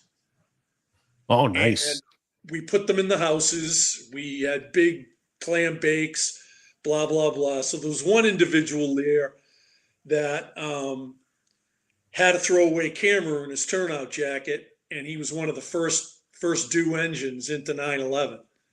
Okay. and he took a ton of pictures that even the museum hadn't seen. And he sent me all these pictures, and he sent me this beautiful note. Your typical brotherhood is strong. Thank you so much for what you did. I couldn't find him. So every 9/11, I would think of this guy. Right. So I reached out to Tommy and I said, hey, we got to find this guy. So within 2 weeks, he busted his ass, and I get a phone call.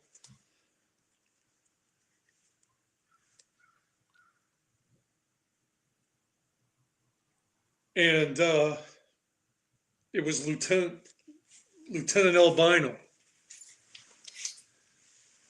from FDNY. We hadn't talked in years, and we hit it off, and we're going to do some vacations together, and it was just a good thing.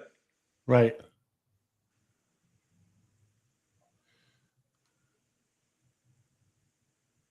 So Tommy busted his ass for me, and I appreciated it.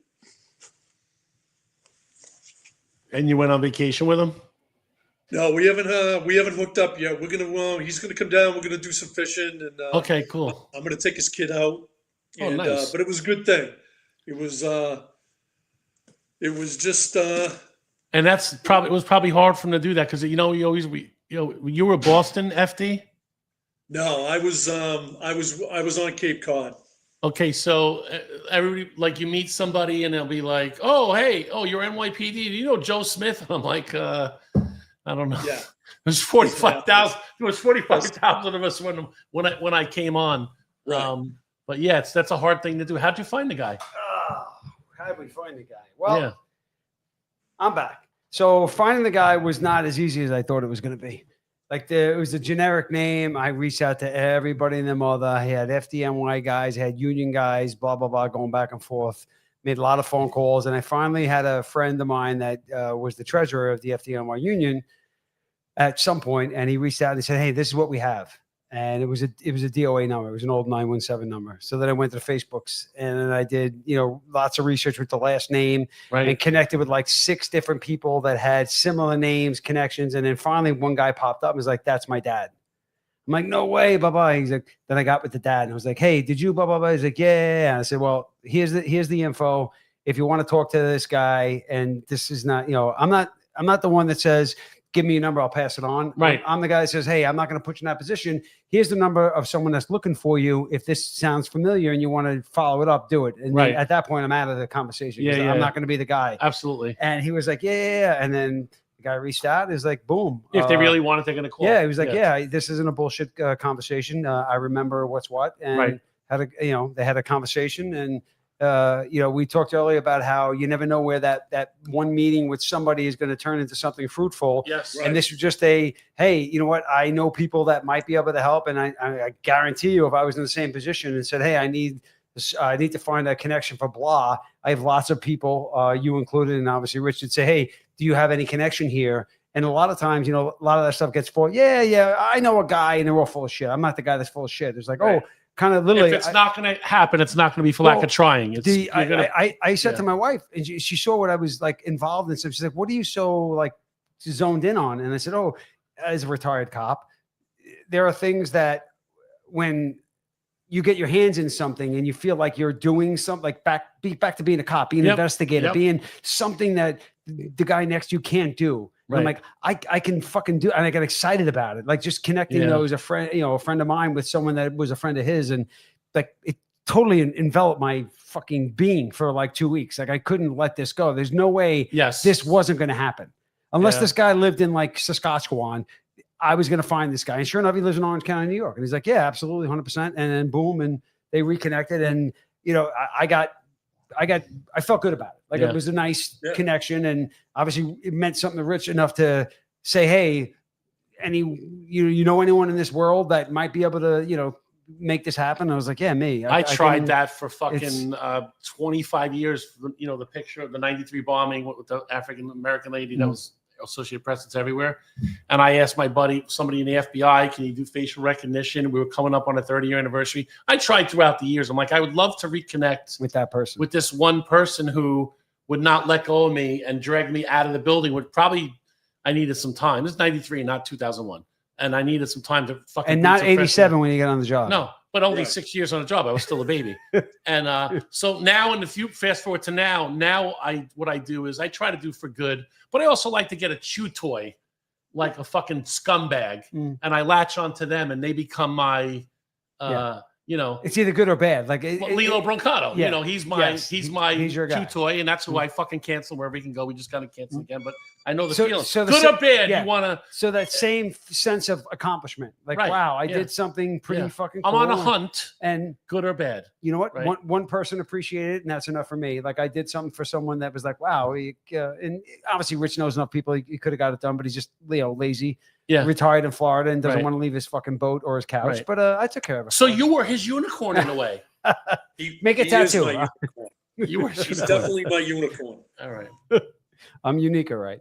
All right, we're gonna wrap this up. I should have been home an hour ago. Right. Rich, thanks so much. Yeah, thank for- you so much Thanks for for coming having on. us. It's good to put a face to the bullbuster. Yes, is what I'm exactly. saying. So Yeah. now you Do know it. when. I bust your balls out of love. I know. I love it. We love when we have comments. We love when people comment and write It's stuff real in people. there. It's real Yeah, people. Like yeah.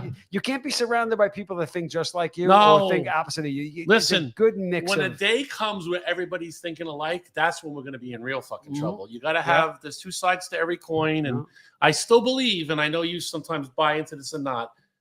I'm talking about normal people, not far right lunatics, not far left fucking maniacs, but you know, towards the middle or moderates on either side. I feel like most people want the same things.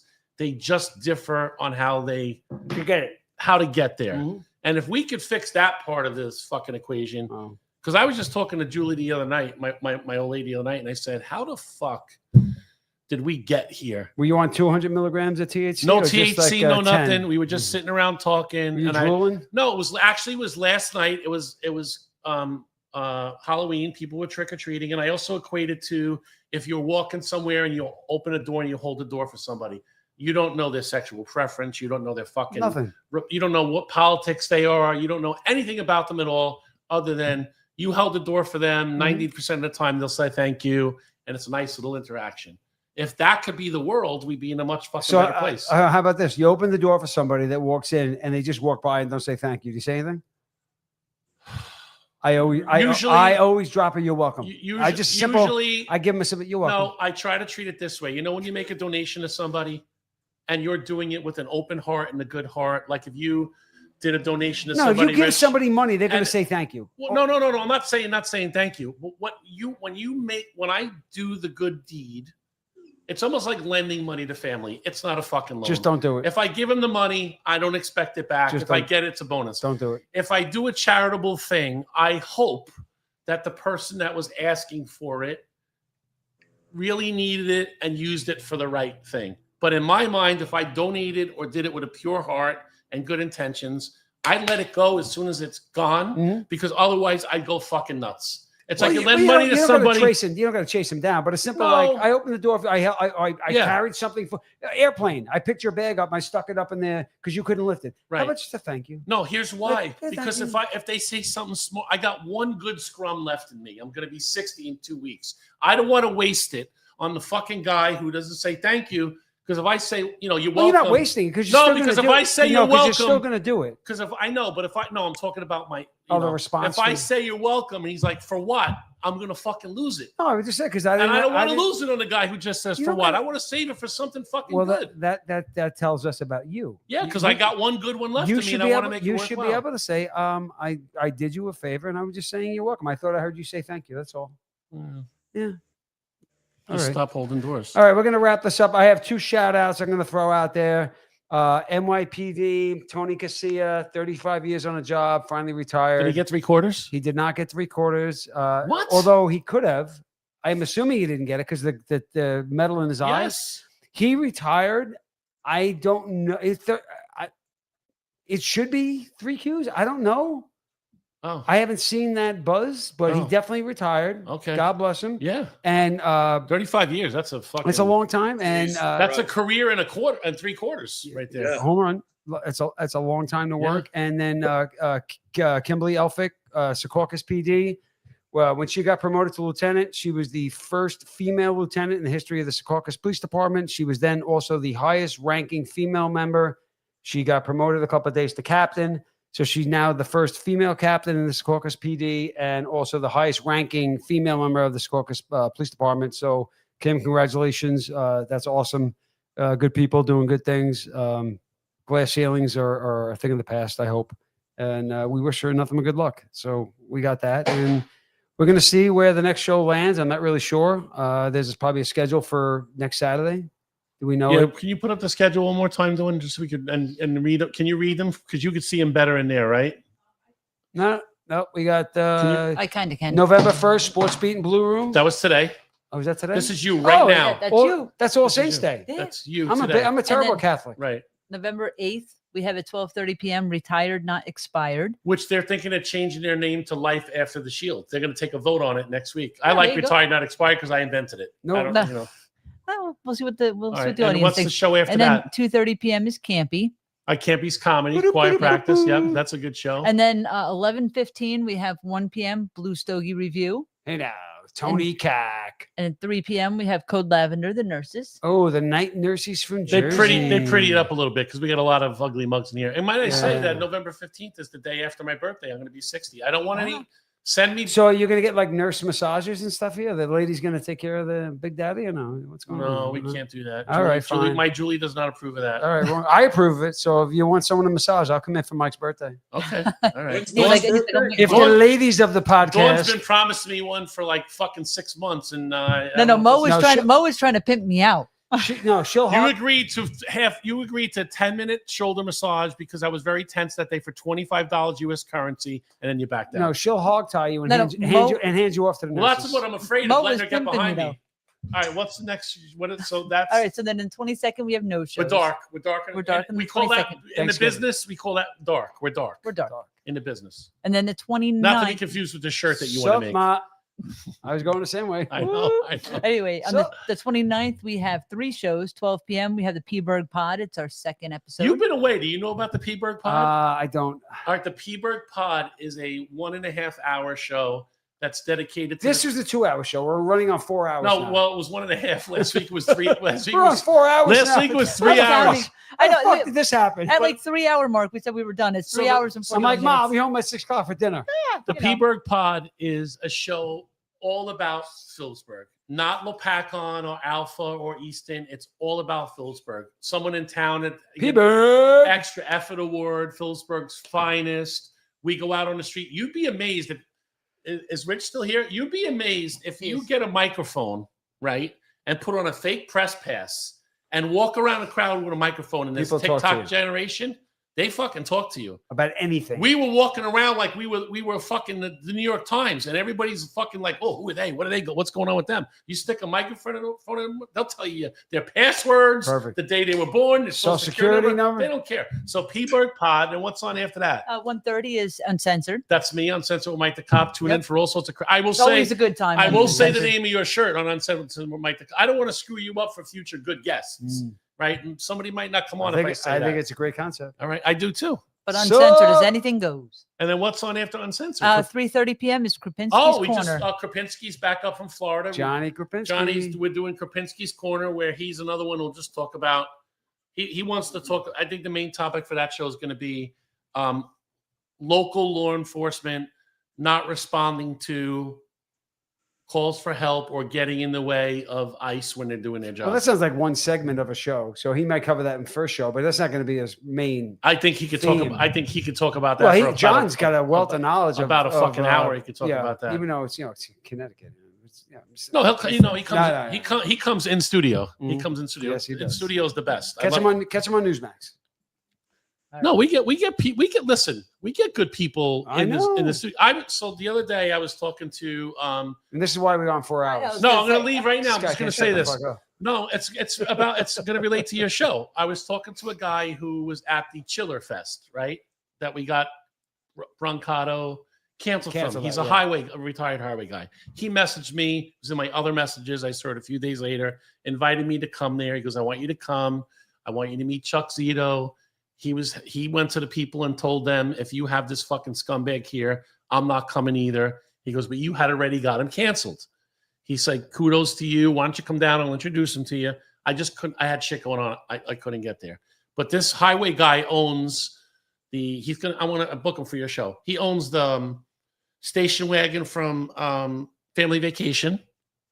He owns a Ghostbusters ambulance.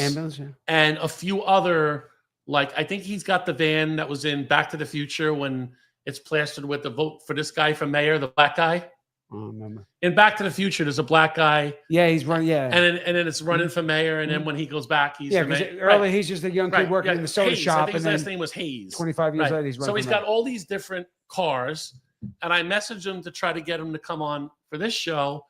I don't want to be a name dropper. He's like, oh no, but me and Zito are on our way up to somewhere in New York. We're going up to hang out with Mike Tyson. I know. So I was like, I didn't think you were talking about the chicken guy. Yeah, I was like, listen, I got a great show for you to come on. So we're gonna have him come in.